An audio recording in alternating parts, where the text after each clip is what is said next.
ಯಕ್ಷಗಾನ ಕ್ಷೇತ್ರದಲ್ಲಿ ಸಾಧನೆಯನ್ನ ಮಾಡ್ತಾ ಇರುವಂತಹ ಮಹಿಳಾ ಸಾಧಕಿ ಇವತ್ತು ನಮ್ಮ ಕಾರ್ಯಕ್ರಮದಲ್ಲಿದ್ದಾರೆ.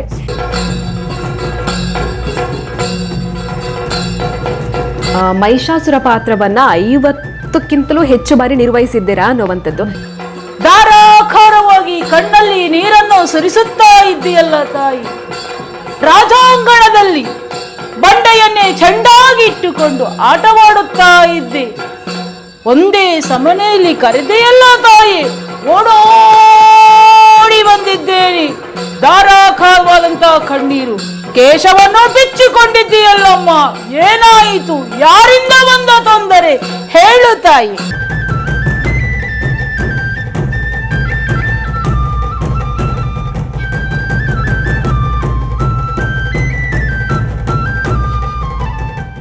ಮದುವೆ ಆದ್ಮೇಲೆ ನನ್ನ ಡ್ರೈವಿಂಗ್ ಸ್ಕೂಲ್ ಕೂಡ ನಡೆಸ್ಕೊಂಡು ಬರ್ತಾ ಇದ್ದೀರಾ. ಡ್ರೈವಿಂಗ್ ಸ್ಕೂಲ್ಗೆ ಎಷ್ಟು ವರ್ಷ ಆಯ್ತು ಅಂತ? 17 ವರ್ಷ. 17 ವರ್ಷ. ಸುಮಾರು ಪ್ರಶಸ್ತಿಗಳು ಬಂದಿದೆ. ಅದರಲ್ಲಿ ಕನಕಶ್ರೀ ಪ್ರಶಸ್ತಿ, ರಾಜ್ಯ ಪ್ರಶಸ್ತಿ ಬಂತು. ಅದ್ರ ಜೊತೆಗೆ ಆರ್ಯಭಟ ಅಂತಾರಾಷ್ಟ್ರೀಯ ಪ್ರಶಸ್ತಿ ಬಂತು. ಸಂಪೂರ್ಣ ದೇವಿ ಮಹಾತ್ಮೆ ಆದ್ರೆ ಅಷ್ಟಭುಜ ಮತ್ತೆ ಕೌಶಿಕೆ ಅಂತ ಬರ್ತದೆ. ಎರಡೂ ಪಾತ್ರವನ್ನು ನಾನು ನಿರ್ವಹಿಸಿದ್ದೇನೆ ಮೇಡಮ್.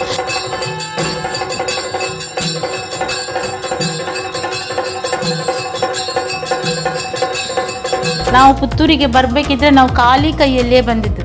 ಖಾಲಿ ಕೈ ಅಂದರೆ ನಾವು ಗ್ಯಾರೇಜ್ ಎಲ್ಲ ಮಾಡಿ ಲಾಸ್ ಆಗಿತ್ತು. ಹಾಗೆ ಒಂದು ಕಡೆ ಇವರು ಕೆಲಸಕ್ಕೆ ಹೋಗ್ತಾ ಇದ್ರು. ಆದರೆ ಮಾಲಿಂಗೇಶ್ವರ ನಮ್ಮನ್ನು ಒಂದಿಷ್ಟು ಎತ್ತರಕ್ಕೆ ಇವತ್ತು ಎಲ್ಲರೆದ್ರು ಗುರುತಿಸೋ ಹಾಗೆ ಮಾಡಿದ್ದಕ್ಕೆ ಆ ದೇವರಿಗೆ ನಾವು ಎಷ್ಟು ಕೃತಜ್ಞತೆ ಹೇಳಲಿಕ್ಕೆ ಇದೇ ಇಲ್ಲ, ಮಾತೇ ಇಲ್ಲ ಅಂತ ಹೇಳಿದ್ದಕ್ಕೆ ನಾವೇ ಸಾಕ್ಷಿ.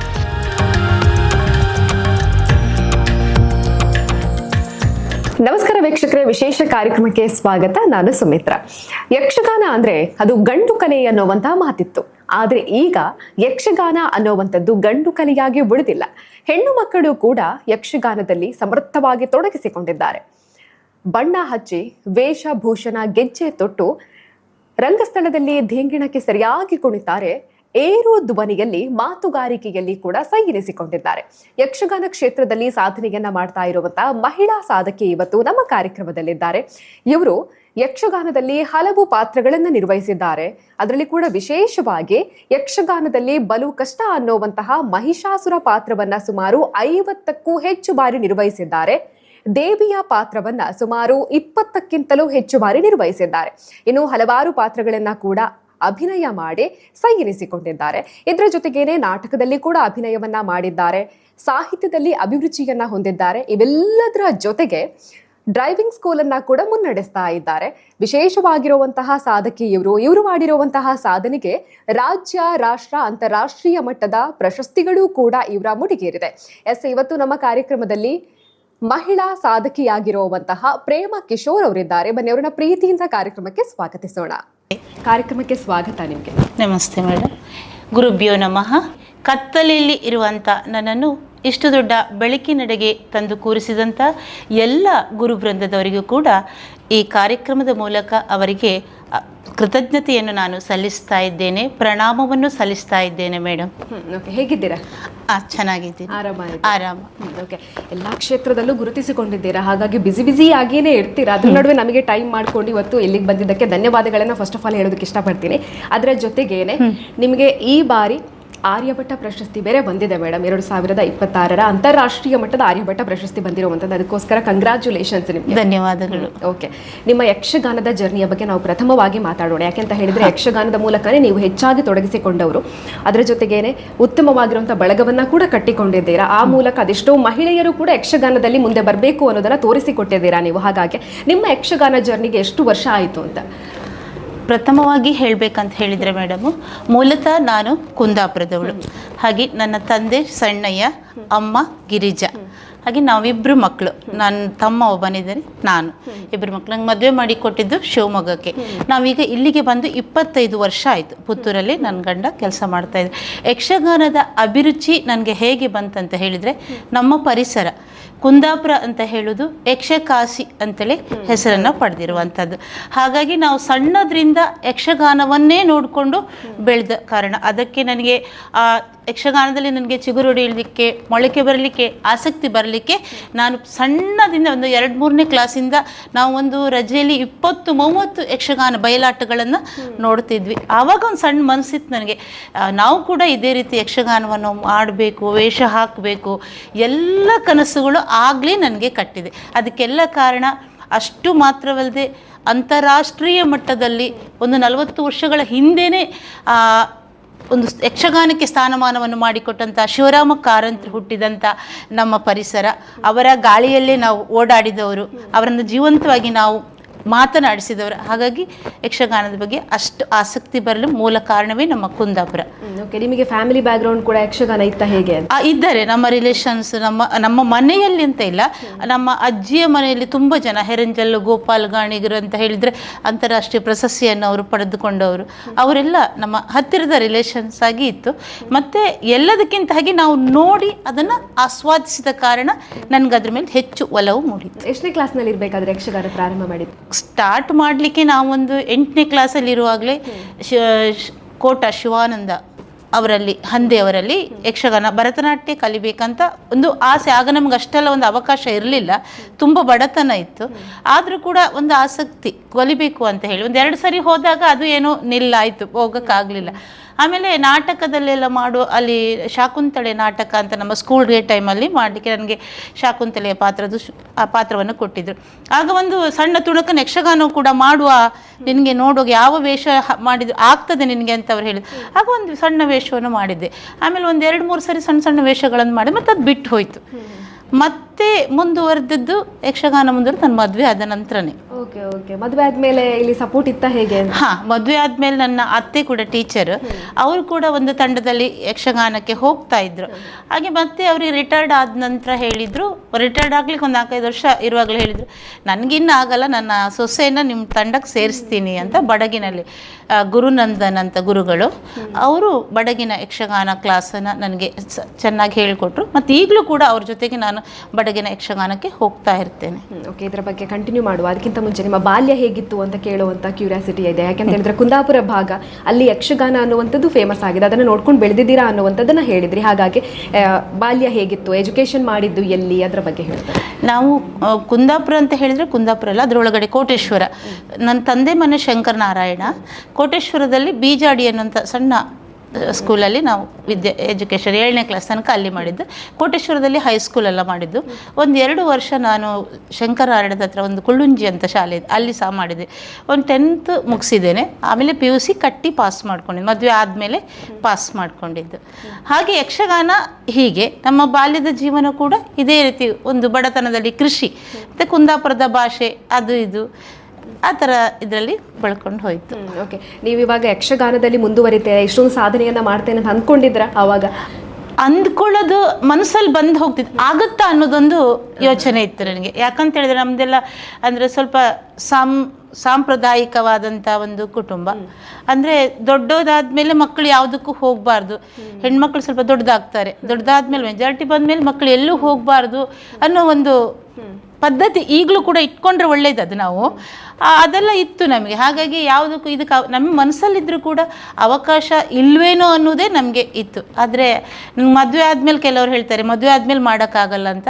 ಏನೇ ಮಾಡಿದಿದ್ರು ಕೂಡ ನಾನು ಮದುವೆ ಆದಮೇಲೆ ಇದೆಂಥ ನನಗೆ ಪ್ರಶಸ್ತಿ ಪುರಸ್ಕಾರಗಳು ಬಂದರೆ ನನ್ನ ಗಂಡ ಮತ್ತು ನನ್ನ ಅತ್ತೆಗೆ ಇದೆಲ್ಲ ಸೇರಬೇಕು ಅಂತ ನಾನು ಹೇಳ್ತೇನೆ. ಓಕೆ, ಯಕ್ಷಗಾನದಲ್ಲಿ ಪ್ರಥಮವಾಗಿ ವೇದಿಕೆ ಹತ್ತಿರುವಂಥ ಆ ಒಂದು ಎಕ್ಸ್ಪೀರಿಯನ್ಸನ್ನು ಹೇಳಬೇಕು. ಯಾವ ಪಾತ್ರವನ್ನು ಮಾಡಿದ್ದು? ನಾನು ಬಡಗಿನಲ್ಲಿ ಪ್ರಥಮವಾಗಿ ಮಾಡಿದ್ದು ಪ್ರಸೇನ, ಜಾಂಬವತಿ ಕಲ್ಯಾಣದ ಪ್ರಸೇನನ ಪಾತ್ರ. ಗುರುನಂದನ್, ದೊಡ್ಡ ದೊಡ್ಡ ಕಲಾವಿದರ ಜೊತೆಗೆ ಮಯೂರಿ ಉಪಾಧ್ಯಾಯ ಅವರೆಲ್ಲ ಇದ್ರು. ಅವ್ರ ಜೊತೆ ಪ್ರಪ್ರಥಮವಾಗಿ ಮದುವೆ ಆದ ಫಸ್ಟಲ್ಲಿ ಏನಂತ ಗೊತ್ತಿಲ್ಲ, ಆದರೂ ಸಹ ಒಟ್ಟು ಮಾಡ್ತೇನಂತ. ಅಂದರೆ ಯಕ್ಷಗಾನದ ಅಭಿರುಚಿ ಅಷ್ಟಿದೆ, ಅಲ್ಲಿ ಏನು ಕಷ್ಟ ಕೊಟ್ಟರು ಎಂಥ ಮರ್ಯಾದೆ ತೆಗೆದ್ರು ಕೂಡ ನಾನು ಅದನ್ನು ಎಂಜಾಯ್ ಮಾಡ್ತೇನಂತ ನನ್ನ ಮನಸ್ಸಲ್ಲಿತ್ತು. ಹಾಗಾಗಿ ಪ್ರಸೇನ ಎನ್ನುವ ಪಾತ್ರವನ್ನು ನಾನು ಅಲ್ಲಿ ಮಾಡಿದ್ದೆ. ಎಲ್ರಿಗೂ ಖುಷಿ ಆಗಿತ್ತು, ಏನೂ ಗೊತ್ತಿಲ್ಲದೆ ಇದ್ದರೂ ಕೂಡ ಅದನ್ನು ನೀನು ಆ ಪಾತ್ರಕ್ಕೆ ಚ್ಯುತಿ ಬಾರದೆ ಇದ್ದ ಹಾಗೆ ನಿರ್ವಹಿಸಿದ್ದಿ ಅಂತ ಹೇಳ್ತೀನಿ. ಆಮೇಲೆ ಯಕ್ಷಗಾನದ ಜರ್ನಿ ಕಂಟಿನ್ಯೂ ಆಯಿತು. ಓಕೆ, ಅದರ ಸಂಭಾಷಣೆ ಏನಾದರೂ ನೆನಪಿದೆಯಾ ಈಗ?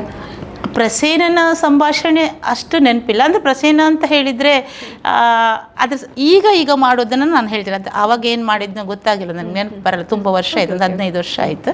ಈಗ ಬೇಕಾದ್ರೆ ಮಾಡೋ ಪಾತ್ರಗಳನ್ನು ಹೇಳ್ತೇನೆ. ಈಗ ಎಲ್ಲ ಸಾತ್ವಿಕ ಪಾತ್ರ ಕೂಡ ನಾನು ಮಾಡ್ತೇನೆ. ಈಗ ಕೃಷ್ಣ, ಸುಧನ್ವಾರ್ಜುನ ಕಾಳಗದಲ್ಲಿ ಈಗ ಕೃಷ್ಣನ ಪಾತ್ರ ಮಾಡಬೇಕಂತ ಹೇಳಿದರೆ, ಅರ್ಜುನ ಒಂದು ಯುದ್ಧ ಕ್ಷೇತ್ರದಲ್ಲಿ ಸುಧನ್ವನಲ್ಲಿ ಸೋತು ನಿಂತಿರ್ತಾನೆ.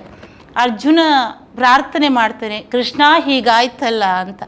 ಆಗ ಕೃಷ್ಣನನ್ನು ಪಾರ್ಥ ಕರೀತಾನೆ, ಕೃಷ್ಣ ಈ ರೀತಿಯಾಗಿ ನಾನು ಈ ರಣಾಂಗಣದಲ್ಲಿ ಸೋತಿದ್ದೇನೆ, ನನ್ನನ್ನು ನೀನೇ ಕಾಪಾಡಬೇಕು, ಭಾವನಾಗಿ ಅಲ್ಲ ದೇವನಾಗಿ ನೀನು ಬಂದು ನನ್ನನ್ನು ಕಾಪಾಡಬೇಕು ಕೃಷ್ಣ ಅಂತ ಅರ್ಜುನ ಹೇಳ್ತಾನೆ. ಆಗ ಕೃಷ್ಣ ಬರ್ತಾನೆ. ಕೃಷ್ಣ ಬಂದು, ನಿನ್ನ ಸಾರಥಿ ಇಲ್ಲ ಅಂತ ಯೋಚನೆ ಮಾಡಬೇಡ ಪಾರ್ಥ, ಸಾರಥಿಯಾಗಿ ಬಂದು ನಿನ್ನ ರಥವನ್ನು ಏರಿದ್ದೇನೆ. ಅಷ್ಟು ಮಾತ್ರವಲ್ಲ, ನಮಸ್ಕರಿಸ್ತಿದ್ದ ನಿನ್ನನ್ನು ಮೇಲಕ್ಕೆ ಎತ್ತಿ ನಿನ್ನ ತಲೆಯನ್ನು ನಾನು ಸವರಿದ್ದೇನೆ, ಆಘ್ರಾಣಿಸಿದ್ದೇನೆ. ನೋಡು, ವಿರೋಧ ಪಕ್ಷದವರು ಏನು ಮಾಡ್ತಾರೆ ಅಂತ ಕಾದು ನೋಡೋಣ ಅಂತ ಒಂದು ಭರವಸೆ ಮಾತನ್ನು ಹೇಳ್ತಾನೆ.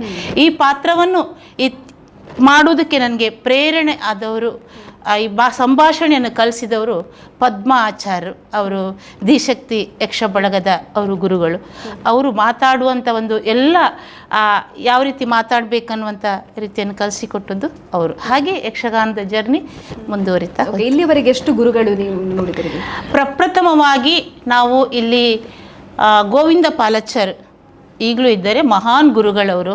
ಅವರಲ್ಲಿ ಅಂತ ಹೇಳಿದರೆ ಬೆಂಕಿ ಅಂತಲೇ ಹೇಳಬೇಕು. ಅವರ ಕ್ಲಾಸ್ಗಳಂತ ಹೇಳಿದರೆ ಅಷ್ಟು ಕಷ್ಟದ ಕ್ಲಾಸ್.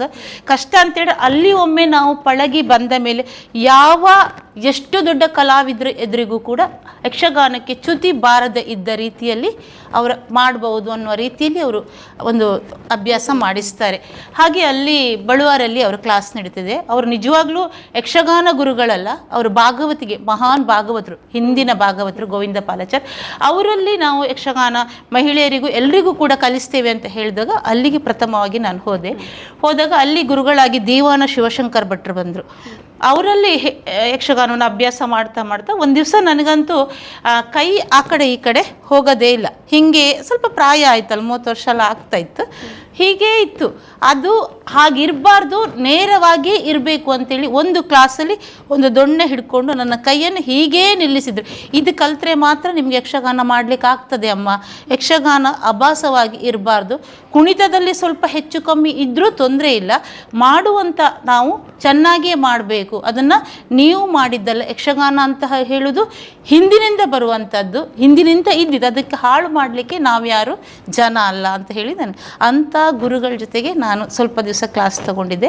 ಆಮೇಲೆ ಸ್ವಲ್ಪ ಕಾರಣಾಂತರದಿಂದ ನಾವು ಅಲ್ಲಿ ಬಿಟ್ಟು ಮತ್ತೆ ಶಶಾಂಕ್ ನೆಲ್ಲಿತಾಯ ಗುರುಗಳು ಅವ್ರ ಜೊತೆಗೆ, ಈಗ ಬಾಲಸುಬ್ರಹ್ಮಣ್ಯ ಭಟ್ ಗುತ್ತಿಗಾರು ಅವರೆಲ್ಲ ಗುರುಗಳು. ಮತ್ತು ನನಗೆ ಯಾವುದೇ ಮಾತಲ್ಲಿ ಈಗ ಅಲ್ಪಪ್ರಾಣ ಮಹಾಪ್ರಾಣಗಳು ಉಚ್ಚಾರ ಅದೆಲ್ಲ ಸಮವಾಗಿ ಒಂದು ವೇಷ ಮಾತ್ರ ಕಟ್ಟೋದು ಮಾತ್ರ ಅಲ್ಲ, ಆ ಪಾತ್ರಕ್ಕೆ ನಾವು ಯಾವ ರೀತಿ ಮಾತಾಡಬೇಕು ಅನ್ನೋದನ್ನು ಕೂಡ ನನಗೆ ಹೇಳಿಕೊಟ್ಟವರು ರೇಡಿಯೋ ಉದ್ಘೋಷಕರಾಗಿರುವಂಥ ಆಕಾಶವಾಣಿ ಕಲಾವಿದರು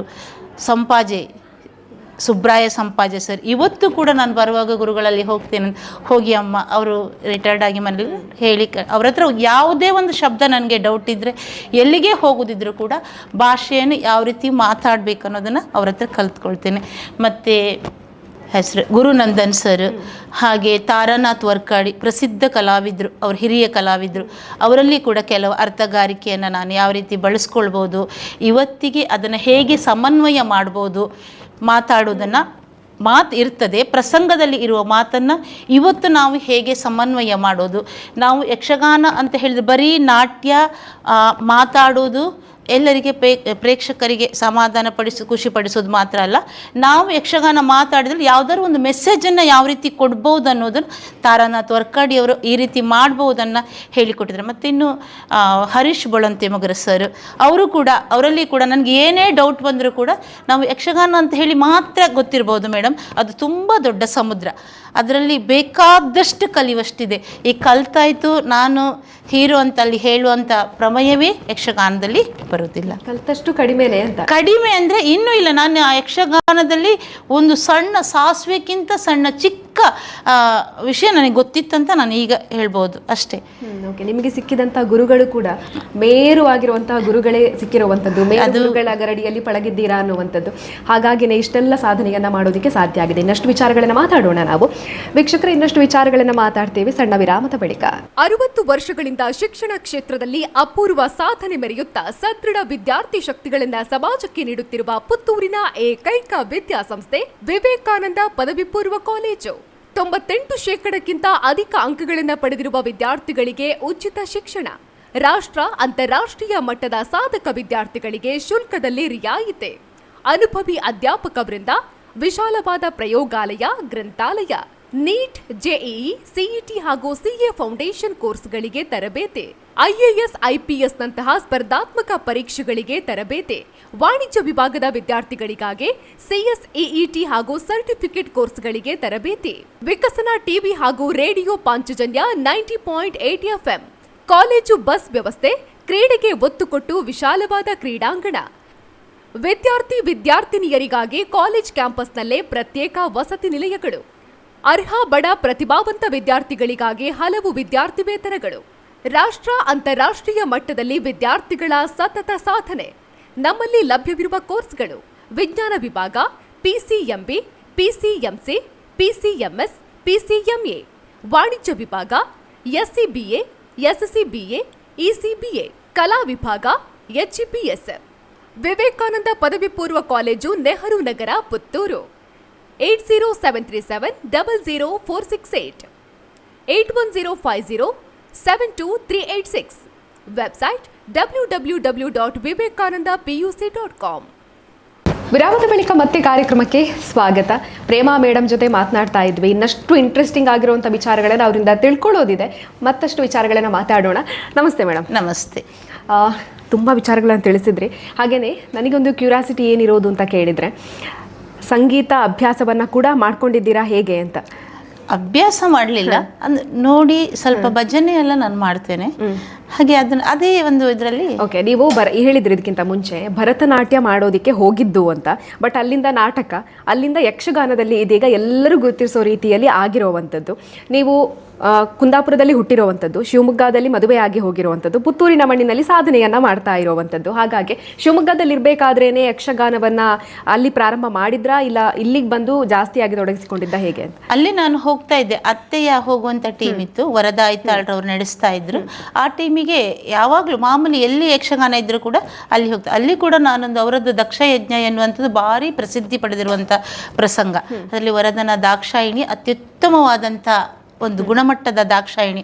ಅದರಲ್ಲಿ ವೀರಭದ್ರನ ಪಾತ್ರ ನಾನೇ ಮಾಡ್ತಾ ಇದ್ದೆ. ಅಲ್ಲಿ ಕೂಡ ತುಂಬ ಒಂದು ಲೆಕ್ಕ ಇಲ್ಲದಷ್ಟು ವೀರಭದ್ರನ ಪಾತ್ರವನ್ನು ಮಾಡಿದ್ದೇನೆ.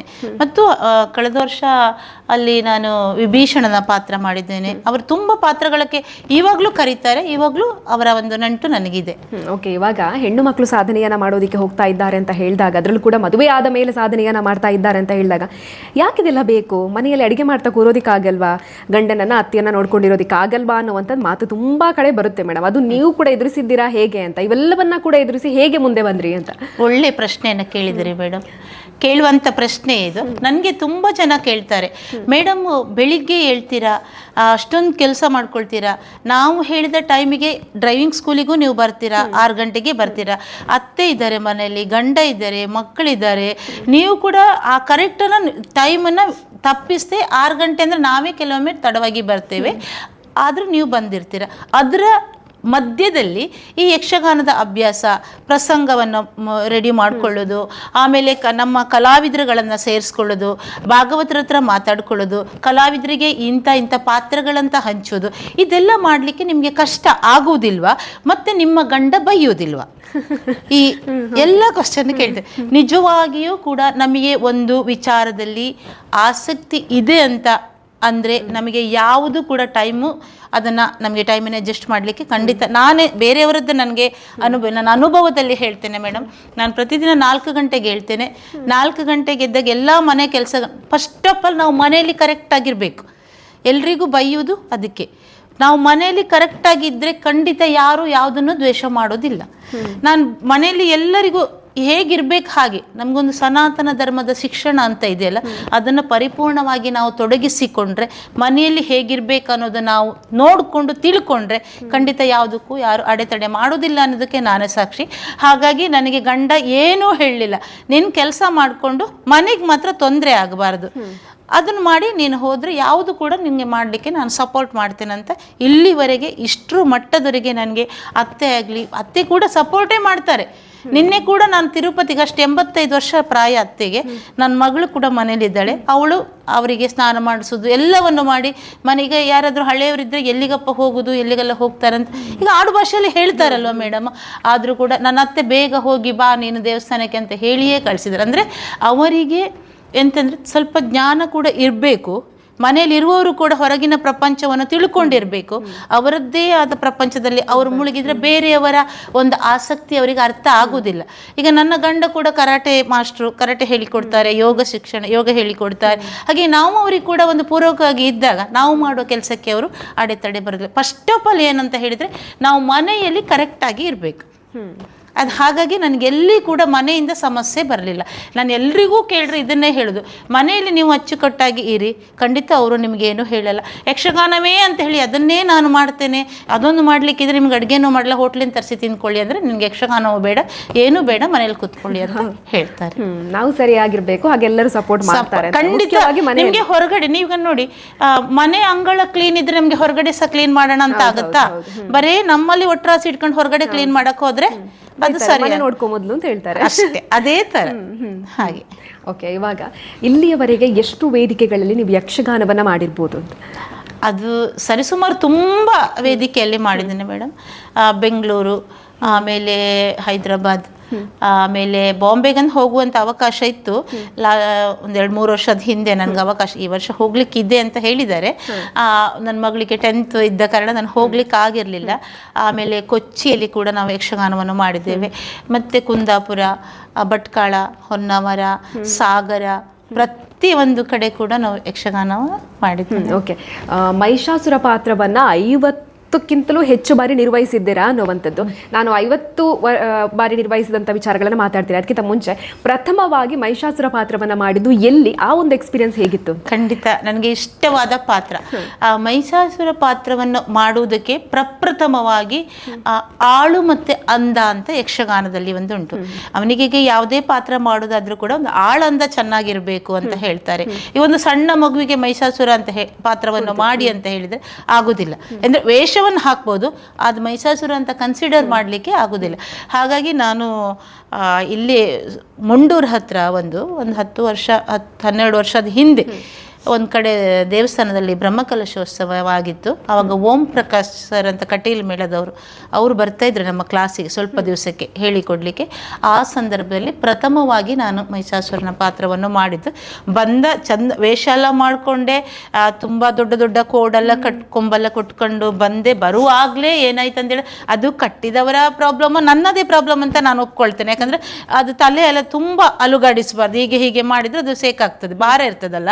ಅಂದರೆ ಎದುರುಗಡೆ ಹೆಚ್ಚು ಅದಕ್ಕೆ ಕಟ್ಟಕ್ಕಿರೋದಿಲ್ಲ, ಹಿಂದೆ ಇರ್ತದೆ. ನಾವು ಮುಂದೆ ಬಾಗಿದ ತಕ್ಷಣ ಅದು ಫುಲ್ಲು ಮುಂದೆ ಬಂದುಬಿಡುತ್ತೆ. ಹಾಗಾಗಿ ಅಲ್ಲಿ ಹೀಗೆ ಹೋಗಿ ದೊಂದಿ ಹಿಡ್ಕೊಂಡು ಸಭೆಯಲ್ಲಿ ಬರುವಾಗಲೂ ನನ್ನ ಕಿರೀಟ ಕೆಳಗೆ ಬಾಗಿ ಹೋಗಿದೆ, ತುಂಬ ಕೆಳಗೆ ಬಂತ. ಆಮೇಲೆ ಏನೋ ಸರಿ ಮಾಡಿಕೊಂಡ್ರು ಬಂದರು. ಅವತ್ತು ಒಂಥರ ಡಿಸಪಾಯಿಂಟ್ ಆಯ್ತು ನನಗೆ. ಅಯ್ಯೋ, ಇದು ಎಲ್ಲರೂ ಹೇಳೋದಕ್ಕೂ ಸರಿಯಾಗಿ ನನಗೆ ಮಾಡ್ಲಿಕ್ಕೆ ಆಗೋದಿಲ್ವೇನೋ, ಪ್ರಥಮವಾಗಿಯೇ ಈ ಥರ ಮಾಡುವಾಗ ನನಗೆ ಅಪ್ಸೆಟ್ ಆಯ್ತಲ್ಲ. ಮತ್ತು ನನ್ನ ಮನಸ್ಸಲ್ಲೇ ಅಂದ್ಕೊಂಡೆ, ಇದು ಕಟ್ಟಿದ್ದೇ ತಪ್ಪಾಗಿರ್ಬೋದಲ್ಲ, ಮಾಡದೇ ಇರಲಿಕ್ಕೆ ಏನು ಮಾಡ್ಲಿಕ್ಕೆ ಆಗುತ್ತಲ್ವ, ನಮಗೆ ಶಕ್ತಿ ಇಲ್ವಾ, ಬುದ್ಧಿ ಇಲ್ವಾ, ಮಾಡ್ಲಿಕ್ಕೆ. ಅದೇ ಮಾತುಗಾರಿಕೆಯಲ್ಲಿ ಸ್ವಲ್ಪ ಏನಾದರೂ ಏರುಪೇರು ಇರ್ಬೋದು ವಿನಃ ಪ್ರಯತ್ನ ಇನ್ನೊಮ್ಮೆ ಮಾಡಿದ್ರಲ್ಲಿ ಏನು ತಪ್ಪು ಎನ್ನುವ ಹಾಗೆ ನಾನು ಖಂಡಿತ ಒಂದು 2-3 ಸರಿ ನನಗೆ ಒಂಥರ ಪ್ರಾಬ್ಲಮ್ ಆಗಿತ್ತು.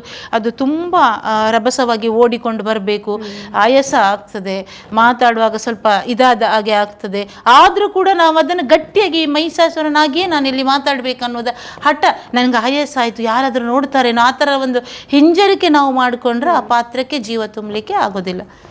ಹಾಗಾಗಿ ನನಗೆ ಮಹಿಷಾಸುರ ಪಾತ್ರ ಯಾವುದೇ ನಿದ್ರೆ ಕಣ್ಣಲ್ಲಿ ಬಂದು ಇವತ್ತು ನೀವು ಮಹಿಷಾಸುರ ಮಾಡಬೇಕಂದ್ರೂ ಕೂಡ ನೀರು ಕುಡಿದ ಹಾಗೆ, ನಾನು ಅದಕ್ಕೆ ತೊಂದರೆ ಆಗದಿದ್ದಾಗೆ ಅದ್ಭುತವಾಗಿ ಮಾಡ್ತೇನಂತ ನಾನು ಹೇಳಿದ್ದೆಲ್ಲ. ನಾನು ಇನ್ನೂ ತುಂಬ ಅದರಲ್ಲಿ ಕಲೀಲಿಕ್ಕಿದೆ. ಸಾಮಾನ್ಯವಾದ ವಿಷಯ ಅಲ್ಲ ಮಹಿಷಾಸುರನ ಪಾತ್ರ ಅಂದರೆ ಅದಕ್ಕೆ ಚ್ಯುತಿ ಬಾರದಿದ್ದ ರೀತಿಯಲ್ಲಿ ನಾನು ಮಾಡ್ಬೋದು, ನಿಭಾಯಿಸ್ಬೋದು ಅನ್ನೋ ಒಂದು ಇದು ನನಗೆ ಭರವಸೆ. ಮೊದಲಿಂದಲೂ ಇತ್ತ ಮಹಿಷಾಸುರ ಪಾತ್ರವನ್ನು ಮಾಡಲೇಬೇಕು ನಾನು ಅನ್ನೋ ಅಂದ್ರೆ ನಮ್ಮ ಬಡಗಿನಲ್ಲಿ ಮಹಿಷಾಸುರನ ಪಾತ್ರ ಇಲ್ಲ.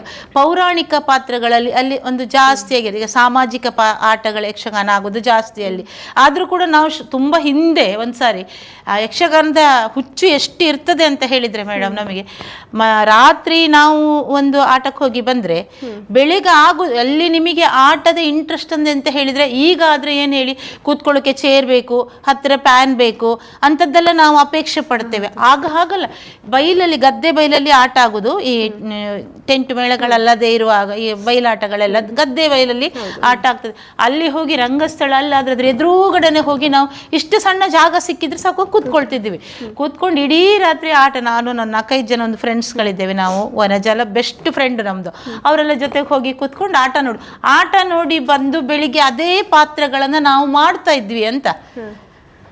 ಅಲ್ಲಿ ಹೇಗೆ ಯಕ್ಷಗಾನ ಮಾಡ್ತಾ ಇದ್ರು ಅದೇ ತರ ಯಕ್ಷಗಾನವನ್ನು ನಾವು ಮನೆಯಲ್ಲಿ ಒಂದು 4 ಗೂಟ ಹೊಗ್ದು ಒಂದು ಸಣ್ಣ ರಂಗಸ್ಥಳವನ್ನು ಮಾಡಿ ಅದನ್ನು ಮಾಡ್ತಾ ಇದ್ವಿ. ಅಂದ್ರೆ ಅಷ್ಟು ಇನ್ವಾಲ್ವ್ಮೆಂಟ್ ಯಕ್ಷಗಾನ ಅಂತ ಹೇಳಿದ್ರೆ ಅಷ್ಟು ಖುಷಿ ನಮಗೆ. ಅದು ಹೇಗಾಗುತ್ತೋ ಅದು ಈಗ ಏನೋ ಒಂದು ಸಣ್ಣ ಮನಸ್ಸಲ್ಲಿ ಇದ್ದದ್ದು ಈಗ ನೆರವೇರಿದೆ ಅಂತ ಒಂದು ಖುಷಿ. ಓಕೆ, ಪೇರೆಂಟ್ಸ್ ಎಲ್ಲ ಹೇಗಿದೆ, ಸಪೋರ್ಟ್ ಹೇಗಿತ್ತು ಅಂತ ಹೇಳಿ ಯಕ್ಷಗಾನಕ್ಕೆ ಬರ್ತೀವಿ ಅಂತ ಹೇಳಿದಾಗ? ಮನೆಯಲ್ಲಿ ಸ್ವಲ್ಪ ಅಮ್ಮನವರು ಮಾವನವರೆಲ್ಲ ಅಂತೇಳಿ, ನನಗೆ ತಂದೆ ಇಲ್ಲ, ಹಾಗೆ ಚಿಕ್ಕಪ್ಪನವರು ಅವರೇನೇನು ಹೇಳುದಿಲ್ಲ. ಆದ್ರೆ ಅಮ್ಮನಿಗೆ ಒಂದು ತಲೆಯಲ್ಲಿ ಇರುತ್ತಲ್ಲ, ಹೆಣ್ಮಕ್ಳನ್ನ ಹೀಗೆ ಕಳಿಸೋದು ಹಾಗೆ. ಈಗ ಅವರಿಗೆಲ್ಲರಿಗೂ ಖುಷಿ, ನನ್ನ ಮಗಳು ಸಾಧನೆ ಮಾಡಿದ್ಲಲ್ಲ ಅಂತ. ಮತ್ತೆ ತುಂಬ ನನ್ನ ಅಮ್ಮ ಪ್ರೆಗ್ನೆಂಟ್ ಇರುವಾಗ, ನನಗೆ 3 ವರ್ಷ ಇರುವಾಗಲೇ ಅಪ್ಪ ತೀರಿ ಹೋದದ್ದು. ಆದ್ಮೇಲೆ ಅಮ್ಮ ತುಂಬ ಕಷ್ಟಪಟ್ಟು ನಮ್ಮನ್ನ ಇಷ್ಟು ಒಂದು ಇದು ಮಾಡಿದ್ದಾರೆ. ತುಂಬ ಫಸ್ಟ್ ಆಫ್ ಆಲ್ ಅವರಿಗೆ ನಾವು ತುಂಬ ಕೃತಜ್ಞ. ಈ ಜನ್ಮದಲ್ಲಿ ಸಾಧ್ಯ ಇಲ್ಲ ನಮಗೆ ಅವರ ಋಣವನ್ನು ತೀರಿಸಲಿಕ್ಕೆ. ಹಾಗಾಗಿ ಮೊನ್ನೆ ಅಮ್ಮನ ಪ್ರಶಸ್ತಿ ತಗೊಂಡು ಹೋಗೋ ಅಮ್ಮನ ಕರ್ಕೊಂಡು ಹೋಗಿದ್ದೆ ನಾನು, ಒಬ್ಬರಿಗೆಲ್ಲ ಉಡಿತು ಹೋಗ್ಲಿಕ್ಕೆ. ಆಗ ನನ್ನ ಅಪ್ಪನ ವಿಚಾರವನ್ನು ಅಲ್ಲಿ ಹೇಳಿದಾಗ ಅಮ್ಮ ತುಂಬ ಹತ್ಕೊಂಡ್ರು. ಇಷ್ಟು ವರ್ಷ ಆದ್ಮೇಲೆ ನನ್ನ ಅಪ್ಪನ ಹೆಸರನ್ನ ಮಗಳು ಇಷ್ಟು ದೊಡ್ಡ ವೇದಿಕೆಯಲ್ಲಿ ಹೇಳಿದ್ಲಲ್ಲ ಅಂತ ಅಮ್ಮನಿಗೆ ಭಾರಿ ಖುಷಿ ಇತ್ತು. ಇನ್ನೆಂಥದ್ದು ನಮಗೆ ಬೇಡ, ಇಂಥ ಒಂದು ಮಕ್ಕಳು ಹೆತ್ತದಕ್ಕೆ ನಾನು ಧನ್ಯ ಅಂತ ಅಮ್ಮ ಅಂದ್ಕೊಂಡಿದ್ದಾರೆ. ಅದೊಂದು ಖುಷಿ. ಮಹಿಷಾಸುರ ಪಾತ್ರದ 50ನೇ ಪಾತ್ರ ಎಲ್ಲಿ ಮಾಡಿದ್ದು? ಮಂಗಳೂರಲ್ಲಿ ಮಾಡಿದ್ದೆ. ಅದ್ರ ನಂತರ ಕೂಡ ಮಾಡಿದ್ದೇನೆ. 50ನೇ ಎಲ್ಲಿವರೆಗೆ ಎಷ್ಟಾಯ್ತು? ಜಾಸ್ತಿ ಆಗ್ಬೋದು, 50-60 ಜಾಸ್ತಿ ಆಗಿದೆ. ಓಕೆ, ಅವತ್ತಿನ ದಿನಗಳನ್ನ ಒಮ್ಮೆ ನೆನಪು ಮಾಡ್ಕೊಳ್ತೀರಾ ಇವಾಗ್ಲೂ? ಬೇರೆ ವೇದಿಕೆಗಳನ್ನ ಹತ್ತೋವಾಗ ಫಸ್ಟ್ ನಾನು ಮಾಡಿದಂತಹ ಮಹಿಷಾಸುರ ಪಾತ್ರದಲ್ಲಿ ಮಿಸ್ ಆಗಿತ್ತು, ಬಟ್ ಇವಾಗ ನಾನು ಇಷ್ಟೊಂದು ಪರ್ಫೆಕ್ಟ್ ಆಗಿ ಮಾಡ್ತಾ ಇದ್ದೀನಿ ಅನ್ನೋವಂಥದ್ದು ಇರುತ್ತಲ್ಲ, ಎಷ್ಟು ಖುಷಿ ಕೊಡುತ್ತೆ ಅಂತ? ತುಂಬಾ ಖುಷಿ ಅಂದ್ರೆ ತುಂಬಾ ಖುಷಿ ಕೊಡುತ್ತೆ ಮೇಡಮ್. ಲಾಸ್ಟ್ ಕಳೆದ ವರ್ಷ ನಾವು ಮೈಸೂರಲ್ಲಿ ಮಾಡಿದ್ವಿ. ಯದುವೀರ್ ಕೂಡ ಬಂದಿದ್ರು, ಅಲ್ಲಿ ಅರಸರು ಕೂಡ ಬಂದಿದ್ರು. ಅಲ್ಲಿ ನಟನ ವೇದಿಕೆ ರಮೇಶ್, ಪಿಕ್ಚರ್ ಆಕ್ಟರ್ ರಮೇಶ್, ಮಂಡ್ಯ ರಮೇಶ್ ಅವರ ಥಿಯೇಟ್ರಲ್ಲಿ ಹೋಗಿ ನಾವು ಮಹಿಷಾಸುರನ ಪಾತ್ರ ಅವ್ರು ಇದನ್ನೇ ನೀವು ಮಾಡಬೇಕು ಅಂತ ನನ್ನನ್ನು ಕರೆದು, ಯೂಟ್ಯೂಬಲ್ಲಿ ನೋಡಿ ನನ್ನನ್ನು ಕರೆದು ಮಾಡಿಸಿದ್ರು. ಆವಾಗ ನನಗನ್ನಿಸ್ತಿತ್ತು, ನಾನು ಮೊದಲಿಗೆ ಮಾಡೋದಕ್ಕೂ ಇವಾಗ ಮಾಡೋದಕ್ಕೂ ಎಷ್ಟು ವ್ಯತ್ಯಾಸ ಇದೆ, ನಾನು ಅದನ್ನು ಎಷ್ಟು ಕರೆಕ್ಟಾಗಿ ಮಾಡಿದ್ದೇನೆ, ಇನ್ನೂ ಕರೆಕ್ಟ್ ಆಗಬೇಕು, ತಿದ್ದುಕೊಂಡಿದ್ದೇನೆ ಅಂತ ಬಹಳ ಖುಷಿ ಆಗ್ತದೆ ಮೇಡಮ್. ಅಲ್ಲಿ ನಿಜವಾಗ್ಲೂ ನಾವು ಮಾಡಿದ ಎಷ್ಟೇ ಸುಸ್ತಾಗಿದ್ರು ಕೂಡ ಪ್ರೇಕ್ಷಕರ ಒಂದು ಚಪ್ಪಾಳೆ ಆಗಿರ್ಬೋದು, ಅವ್ರು ಬಂದು ವೇಷ ಆದ್ಮೇಲೂ ಇಷ್ಟು ದೊಡ್ಡ ಪಾತ್ರವನ್ನು ಇಷ್ಟು ಚಂದ ಮಾಡಿದ್ದೀರಾ ಮೇಡಮ್, ನೀವು ಒಂದು ಹೆಣ್ಣಾಗಿ ನಮಗೆ ಎದ್ರೆ ನಡೆಯಕ್ಕೆ ಕಷ್ಟ ಆಗುತ್ತೆ, ವರ್ಷ ಕೂಡ 45 ದಾಟಿದೆ ಅಂತ ಹೇಳ್ತಾ ಇದ್ದೀರಿ, ಆದರೂ ಕೂಡ ಇಷ್ಟು ಲವಲವಿಕೆಯಾಗಿ ನೀವು ಮಾಡಿದ್ದೀರಿ ಅಂತ ಹೇಳಿದ್ರೆ, ಆಗಲ್ಲ ಹೇಳುವಾಗ ಆ ಪಾತ್ರ ಮಾಡಿದ್ದಕ್ಕೆ ನಮಗೆ ಒಂದು ತುಂಬ ಅದು ಹೇಳಲಿಕ್ಕೆ ಆಗೋದಿಲ್ಲ, ಅಷ್ಟು ಖುಷಿ ಆಗ್ತದೆ. ಮತ್ತು ಯಕ್ಷಗಾನವನ್ನು ನಾವು ಬೆಳೆಸೋದಲ್ಲ, ನಮ್ಮನ್ನು ಯಕ್ಷಗಾನ ಗುರುತಿಸ್ತದೆ ಅಂತ ನಾನಲ್ಲಿ ಅಂದ್ಕೊಂಡಿದ್ದೆ. ಮತ್ತು ಇಷ್ಟು ಪಾತ್ರ ಮಾಡಲಿಕ್ಕೂ ಕೂಡ ಮೇಡಮು ನನ್ನದೇ ಒಂದು ಟೀಮ್ ಇದೆ, ಅವರೆಲ್ಲರ ಸಪೋರ್ಟು ಇದ್ರೆ ಮಾತ್ರ ಎಲ್ಲರೂ. ಮತ್ತು ನನ್ನದೇ ಅಂತ ನಾನು ಹೇಳಲಿಕ್ಕಿಲ್ಲ, ನಮ್ಮದು ಅಂತ ಹೇಳಿದಾಗ ಮಾತ್ರ ನನಗೆ ಇಷ್ಟೆತ್ರಕ್ಕೆ ಈಗ ನಿಮ್ಮ ಮುಂದೆ ಕೂತ್ಕೊಂಡು ಮಾತಾಡಲಿಕ್ಕೂ ಕೂಡ ಅವಕಾಶ ಬರಲಿಕ್ಕೆ ಅವರೆಲ್ಲರ ಒಂದು ಕಾರಣ, ಅವರೆಲ್ಲರ ಒಂದು ಸಪೋರ್ಟು, ಅವರೆಲ್ಲ ನನಗೆ ದುಡಿದಿದ್ದಕ್ಕೆ ಇಲ್ಲಿ ಬಂದು ಕೂತ್ಕೊಂಡು ಮಾತಾಡಲಿಕ್ಕೆ ನಾನು ಇದ್ದೇನೆ, ಮಾತಾಡಲಿಕ್ಕೆ ಅರ್ಹಳು ಅಂತ ನಾನು ಒಪ್ಕೊಳ್ತೇನೆ. ಓಕೆ, ನೀವು ತಂಡದ ಬಗ್ಗೆ ಹೇಳಿದ್ರ, ಶ್ರೀ ಸಾಯಿ ಯಕ್ಷಕಲಾ ಬಳಗ, ಸಾಯಿ ಯಕ್ಷ ಬಳಗ, ಡಾಕ್ಟರ್ ಶಿವರಾಮ ಕಾರಂತ ಬಾಲವನ. ನಾವು ಬಾಲವನದಲ್ಲೇ ಪ್ರಾಕ್ಟೀಸ್ ಮಾಡೋದು, ನಮಗೆ ಫ್ರೀಯಾಗಿ ಅಲ್ಲಿ ಅಭ್ಯಾಸ ಮಾಡಲಿಕ್ಕೆ ತುಂಬ ವರ್ಷದಿಂದ ಕೊಟ್ಟಿದ್ದಾರೆ. ಅವರಿಗೂ ಕೂಡ ನಾವು ಇಲ್ಲಿ ಕೃತಜ್ಞತೆ ಹೇಳಲೇಬೇಕಾಗ್ತದೆ. ಹಾಗಾಗಿ ಬಾಲವನದಲ್ಲಿ ಪ್ರಾಕ್ಟೀಸ್ ಮಾಡ್ಲಿಕ್ಕೆ ನಾವು ಒಂದು 10-15 ವರ್ಷಗಳೇ ಕಳೀತು. ತುಂಬ ಕೆಲವೊಂದು 2-3 ವರ್ಷ ನಾವು ಬಿಟ್ಟೇವು ಅಲ್ಲಿ, ಮಳೆ ಅದಿದ್ದು ಬಿಲ್ಡಿಂಗ್ ಬೀಳಕ್ಕಾಗಿತ್ತು, ಎಲ್ಲ ಸರಿ ಈಗೆಲ್ಲ ಸರಿ ಮಾಡಿ ಕೊಟ್ಟಿದ್ದಾರೆ. ನಮಗೇನು ಫ್ರೀಯಾಗಿ ಎಷ್ಟೊತ್ತು ಬೇಕಾದರೂ ಮಾಡಿ ಅಂತ ಹೇಳುವಂಥ ಸಪೋರ್ಟ್ ಯಾರೇ ಬಂದರೂ ಕೂಡ ಅಧಿಕಾರಿಗಳು ಅಲ್ಲಿ ಸಪೋರ್ಟ್ ಮಾಡಿದರೆ. ಮೊನ್ನೆ ಫಸ್ಟ್ ಒಂದು ಕಾರ್ಯಕ್ರಮ, ಅವರೊಂದು ಸಾಂಸ್ಕೃತಿಕ ಕಾರ್ಯಕ್ರಮ ಅಂತ ಒಂದಿದೆ ಈಗ ಈ ವರ್ಷದಿಂದ, ಅಶೋಕ್ ರೈಗಳು ಸರ್ ಮಾಡಿದ್ರಿಂದ ಅದರಲ್ಲಿ ಪ್ರಥಮವಾಗಿ ನಮ್ಮದೇ ಕಾರ್ಯಕ್ರಮವನ್ನು ಕೊಟ್ಟಿದ್ದಾರೆ. ನೀವು ನಮ್ಮಲ್ಲಿ ಕಲಿಯುವವರು ನಮ್ಮದೇ ಮಾಡಿದ್ದು. ಹಾಗಾಗಿ ಈ ಯಕ್ಷಗಾನಕ್ಕೆ ಎಲ್ಲರ ಸಪೋರ್ಟ್ ಇದ್ರೆ ಮಾತ್ರ ಅದನ್ನು ನಾವು ಬೆಳೆಸ್ಕೊಳ್ಳಿಕ್ಕೆ ನಮಗೆ ಸಾಧ್ಯ ಆಗ್ತದೆ. ಈ ಟೀಮ್ ಇದೆ ಅಲ್ವಾ, ಇದರಲ್ಲಿ ಇಲ್ಲಿವರೆಗೆ ಎಷ್ಟು ಜನ ಕಲ್ತಿದ್ದಾರೆ, ಈಗ ಎಷ್ಟು ಜನ ಇದ್ದಾರೆ? ತುಂಬ ಜನ, ಒಂದು 25-30-40 ಜನರಷ್ಟು ನಮ್ಮಲ್ಲಿ ಇದ್ದಾರೆ ಇವಾಗಲೂ ಕೂಡ. ಕೆಲವರಿಗೆ ಮದುವೆ ಆಗಿರ್ತದೆ, ಮಕ್ಕಳು ಚಿಕ್ಕದಿರ್ತದೆ, ಬರಲಿ ಆದಷ್ಟು ನಮ್ಮಲ್ಲಿ ಮದುವೆ ಆದವರೇ ಜಾಸ್ತಿ, ಮಕ್ಕಳಿಗೆ ಇನ್ನು ಕಾಲೇಜ್ ಮಕ್ಕಳು, ಡಿಗ್ರಿ ಎಲ್ಲ ಆದವರು ಇರುವಂಥದ್ದು. ಈಗ ನಮ್ಮಲ್ಲಿ ಟೋಟಲ್ 21 ಜನ ಆಲ್ರೆಡಿ ಇದ್ದಾರೆ. ಒಂದು 4-5 ಜನ ಗಂಡು ಮಕ್ಕಳು ಕೂಡ ನಮ್ಮ ಜೊತೆಗೆ ಇದ್ದಾರೆ. ಎಲ್ಲ ಕಡೆ ಹೋಗುವಾಗ ಹೆಣ್ಮಕ್ಳಿಗೆ ಹೋಗೋಕ್ಕಾಗಲ್ಲ, ಈ ದೇವಸ್ಥಾನದ ಒಳಗಡೆ ಯಕ್ಷಗಾನ ಆಗ್ತದೆ. ಆವಾಗ ನಾವು ಹಿಂದೂಗಳಾದ ಕಾರಣ ಅದನ್ನೆಲ್ಲ ನಾವು ನಿಭಾಯಿಸಲೇಬೇಕಾಗ್ತದೆ. ಅಲ್ಲಿ ಯಕ್ಷಗಾನವನ್ನು ದೇವರಂತ ಆರಾಧಿಸಿದ ಮೇಲೆ ನಮ್ಮ ಪದ್ಧತಿಯನ್ನು ಕೂಡ ನಾವಲ್ಲಿ ತಂದ್ಕೊಳ್ಬೇಕು. ಹಾಗಾಗಿ ನಮ್ಮಲ್ಲಿ ಕಾಯಮಾಗಿ ಒಂದು 4-5 ಜನ ಮಕ್ಕಳು ನಮ್ಮ ಜೊತೆ, ಗಂಡು ಮಕ್ಕಳು ನಮ್ಮ ಜೊತೆಗೆ ಇದ್ದೇ ಇರ್ತಾರೆ. ಇಲ್ಲಾಂದ್ರೆ ಒಬ್ಬರಿಗೆ ರಾತ್ರಿ ಎಲ್ಲ ಹೋಗಿ ಬರುವಾಗಲೂ ಕೂಡ ನಮಗೆ ಗಂಡು ಮಕ್ಕಳು ಇಲ್ದಿದ್ರೆ ಕಷ್ಟ ಆಗ್ತದೆ. ಹಾಗಾಗಿ ಬಾಲಸುಬ್ರಹ್ಮಣ್ಯ ಭಟ್ ಗುತ್ತಿಗಾರು ಅವರು ಈಗ ನಮಗೆ ಪ್ರಸ್ತುತ ಹೇಳಿಕೊಡ್ತಾ ಇದ್ದಾರೆ. ನಮ್ಮ ಪ್ರಾಯದಲ್ಲಿ ನಮ್ಗಿಂತ ಸಣ್ಣವರಾದರೂ ಕೂಡ ಒಳ್ಳೆ ಮನಸ್ಸಿರುವವರು, ಎಲ್ಲರನ್ನು ಕೂಡ ಅಮ್ಮ ಅಂತ ಕರೆದು ಚಂದ ಮಾಡಿ ನಮಗೆ ಹೇಳಿಕೊಡ್ತಾ ಇದ್ದಾರೆ. ತಂಡದ ಎಲ್ಲರ ಒಂದು ಸಹಕಾರ ಹೇಗಿದೆ ಅಂತ ಅದು ಹೇಳಲಿಕ್ಕೆ ಸಾಧ್ಯ ಇಲ್ಲದೆ ಇರುವಷ್ಟು ಸಹಕಾರ. ಎಲ್ಲಾದರೂ ಒಂದು ಯಕ್ಷಗಾನವನ್ನು ನಾನೊಂದು ಮಾತಾಡಿದರೆ ನನಗೆ ಯಾವ ಪಾತ್ರ ಮೇಡಮ್, ನೀವು ಹೇಳಿದ ಪಾತ್ರವನ್ನು ನಾವು ಮಾಡ್ತೇವೆ, ನೀವು ಹೇಗೆ ಹೇಳ್ತೀರಿ ಹಾಗೆ ಅಂತ ಅವರ ಸಪೋರ್ಟ್. ಡಾಕ್ಟರ್ ಅನನ್ಯ ಮೇಡಮ್ ಅಂತ ಇದ್ದಾರೆ ಇಲ್ಲಿ ಪ್ರಗತಿ ಹಾಸ್ಪಿಟ್ಲಲ್ಲಿ, ದೊಡ್ಡ ಡಾಕ್ಟ್ರು, ಅವರು ನಮ್ಮ ಟೀಮಲ್ಲೇ ಇರೋದು. ಅವರ ಸಹಕಾರ ಅಂತೂ ಅದು ಹೇಳಲಿಕ್ಕೆ ಸಾಧ್ಯ ಇಲ್ಲ. ಅವರು, ನಾವು ಬೆಂಗಳೂರಿಗೆ ನಾವು ನಮ್ಮಷ್ಟಕ್ಕೆ ವೆಹಿಕಲ್ ಮಾಡಿ ಹೋದರೆ ಅವರಿಗೆ ಡ್ಯೂಟಿ ಬಿಟ್ಟು ಬರ್ಲಿಕ್ಕೆ ಆಗೋದಿಲ್ಲ. ಅವರ ಖರ್ಚು, ಅವರ ಸ್ವಂತ ಕಾರ್ ಅಂದರೆ ಯಕ್ಷಗಾನದ ಸೆಳೆತ ಎಲ್ಲಿವರೆಗೆ ಉಂಟಂತ ಹೇಳೋದಕ್ಕೆ ನಾನು ಹೇಳೋದು, ಸ್ವಂತ ಕಾರಲ್ಲಿ ಡ್ರೈವರ್ನ ಹಾಕೊಂಡು ಅಲ್ಲಿಗೆ ಬರ್ತಾರೆ. ಒಂದು 10-12 ಸಾವಿರ ರೂಪಾಯಿ ಅಷ್ಟು ಇನ್ವೆಸ್ಟ್ ಮಾಡಬೇಕು. ದುಡ್ಡಲ್ಲ ಮೇಡಮ್, ಅವಕಾಶ. ನೀವು ಯಕ್ಷಗಾನ ಎಲ್ಲ ಕಡೆ ಕೇಳಿ ನಮಗೆ ಒಂದು ವೇದಿಕೆ ಸೃಷ್ಟಿ ಮಾಡಿ ಕೊಡ್ತೀರಿ. ನಮ್ಮಲ್ಲಿ ಕಲೆ ಇರ್ತದೆ, ಅದನ್ನು ಪ್ರದರ್ಶನ ಮಾಡಲಿಕ್ಕೆ ವೇದಿಕೆ ಅಂತ ಬೇಕಾಗ್ತದೆ. ಬರ್ತದೆ ಅಂತ ಹೇಳಿ ಎಲ್ಲ ಕಡೆ ಕುಣಿಲಿಕ್ಕಾಗ್ತದ? ಹಾಗಾಗಿ ಎಲ್ಲರ ಸಹಕಾರ, ಒಂದು ಸಣ್ಣ ಮಗುವಿನಿಂದ ಕೂಡ ನಮ್ಮ ಟೀಮಲ್ಲಿ ಎಲ್ಲರೂ ಒಂದೇ ಅನ್ನುವ ಭಾವನೆ ಈಗ ಕೂಡ ಇದೆ. ಇನ್ನು ಮುಂದೆ ಕೂಡ ಅವರ ಸಹಕಾರ ಹೀಗೆ ಇರಲಿ. ಅದಕ್ಕೆ ನಾನು ಹೇಳೋದು, ಎಲ್ಲರ ಹತ್ರ ಹೇಳ್ತೇವೆ, ನಮ್ಮ ಟೀಮ್ ನನ್ನದಲ್ಲ, ನಿಮ್ಮ ಟೀಮು ನಮ್ಮದಲ್ಲ, ಎಲ್ಲರೂ ಕೂಡ ಆ ಭಾವನೆ ಇದ್ರೆ ಖಂಡಿತ ಅಲ್ಲಿ ಉಳಿತದೆ. ನಾನು ಅಂತ ಎಲ್ಲಿ ಟೀಮ್ ಆಗಲಿ ಯಾವುದೇ ಆಗಲಿ ಮೇಡಮ್, ನಾನು ಅಂತ ಅಂದ್ಕೊಳ್ಳಿ, ಅಲ್ಲಿ ತುಂಬ ದಿವಸ ಅದು ಮುಂದುವರಿಲಿಕ್ಕೆ ಕಷ್ಟ ಆಗ್ತದೆ. ಅಂದರೆ ಎಲ್ಲರ ಮನಸ್ಸು ಒಂದೇ ಥರ ಇರೋದಿಲ್ಲ, ವಿಭಿನ್ನವಾದಂಥ ಮನಸ್ಥಿತಿ ಎಲ್ಲರ ಹತ್ರ ಇರ್ತದೆ. ನಾನೀಗ ಕಟ್ಟಿದ್ದೀನಿ, ನಾನು ಪ್ರೋಗ್ರಾಮ್ ಕಂಡಕ್ಟ್ ಮಾಡಿದ್ದೆ, ನಾನೇ ಬರೋದಷ್ಟೇ, ನೀವು ಆ ಥರ ನಾವು ತೋರಿಸ್ಕೊಡ್ಲಿಕ್ಕೆ ನಮ್ಮದೇ ನಾವೆಲ್ಲರೂ ಒಂದೇ ಅನ್ನೋದನ್ನು. ಹಾಗಿದ್ದ ಕಾರಣ ನಮ್ಮ ಸಾಯಂಕಾಲಕ್ಕೆ 100 ವರ್ಷ ಕೂಡ ಆಗಲಿ, ನಾನು ಇಲ್ಲದೇ ಇದ್ದರೂ ಕೂಡ ನಮ್ಮ ಟೀಮನ್ನು ಮಕ್ಕಳು ಮುಂದುವರ್ಸ್ಕೊಂಡು ಖಂಡಿತ ಹೋಗ್ತಾರೆ. ಅಷ್ಟು ಭರವಸೆ ನನಗಿದೆ. ಓಕೆ ಮೇಡಮ್, ಇನ್ನಷ್ಟು ವಿಚಾರ ಮಾತಾಡೋಣ. ವೀಕ್ಷಕರು, ಇನ್ನಷ್ಟು ಮಾತಾಡ್ತೀವಿ ವಿರಾಮದ ಬಳಿಕ. That's my gadget. Let's go have some fun then.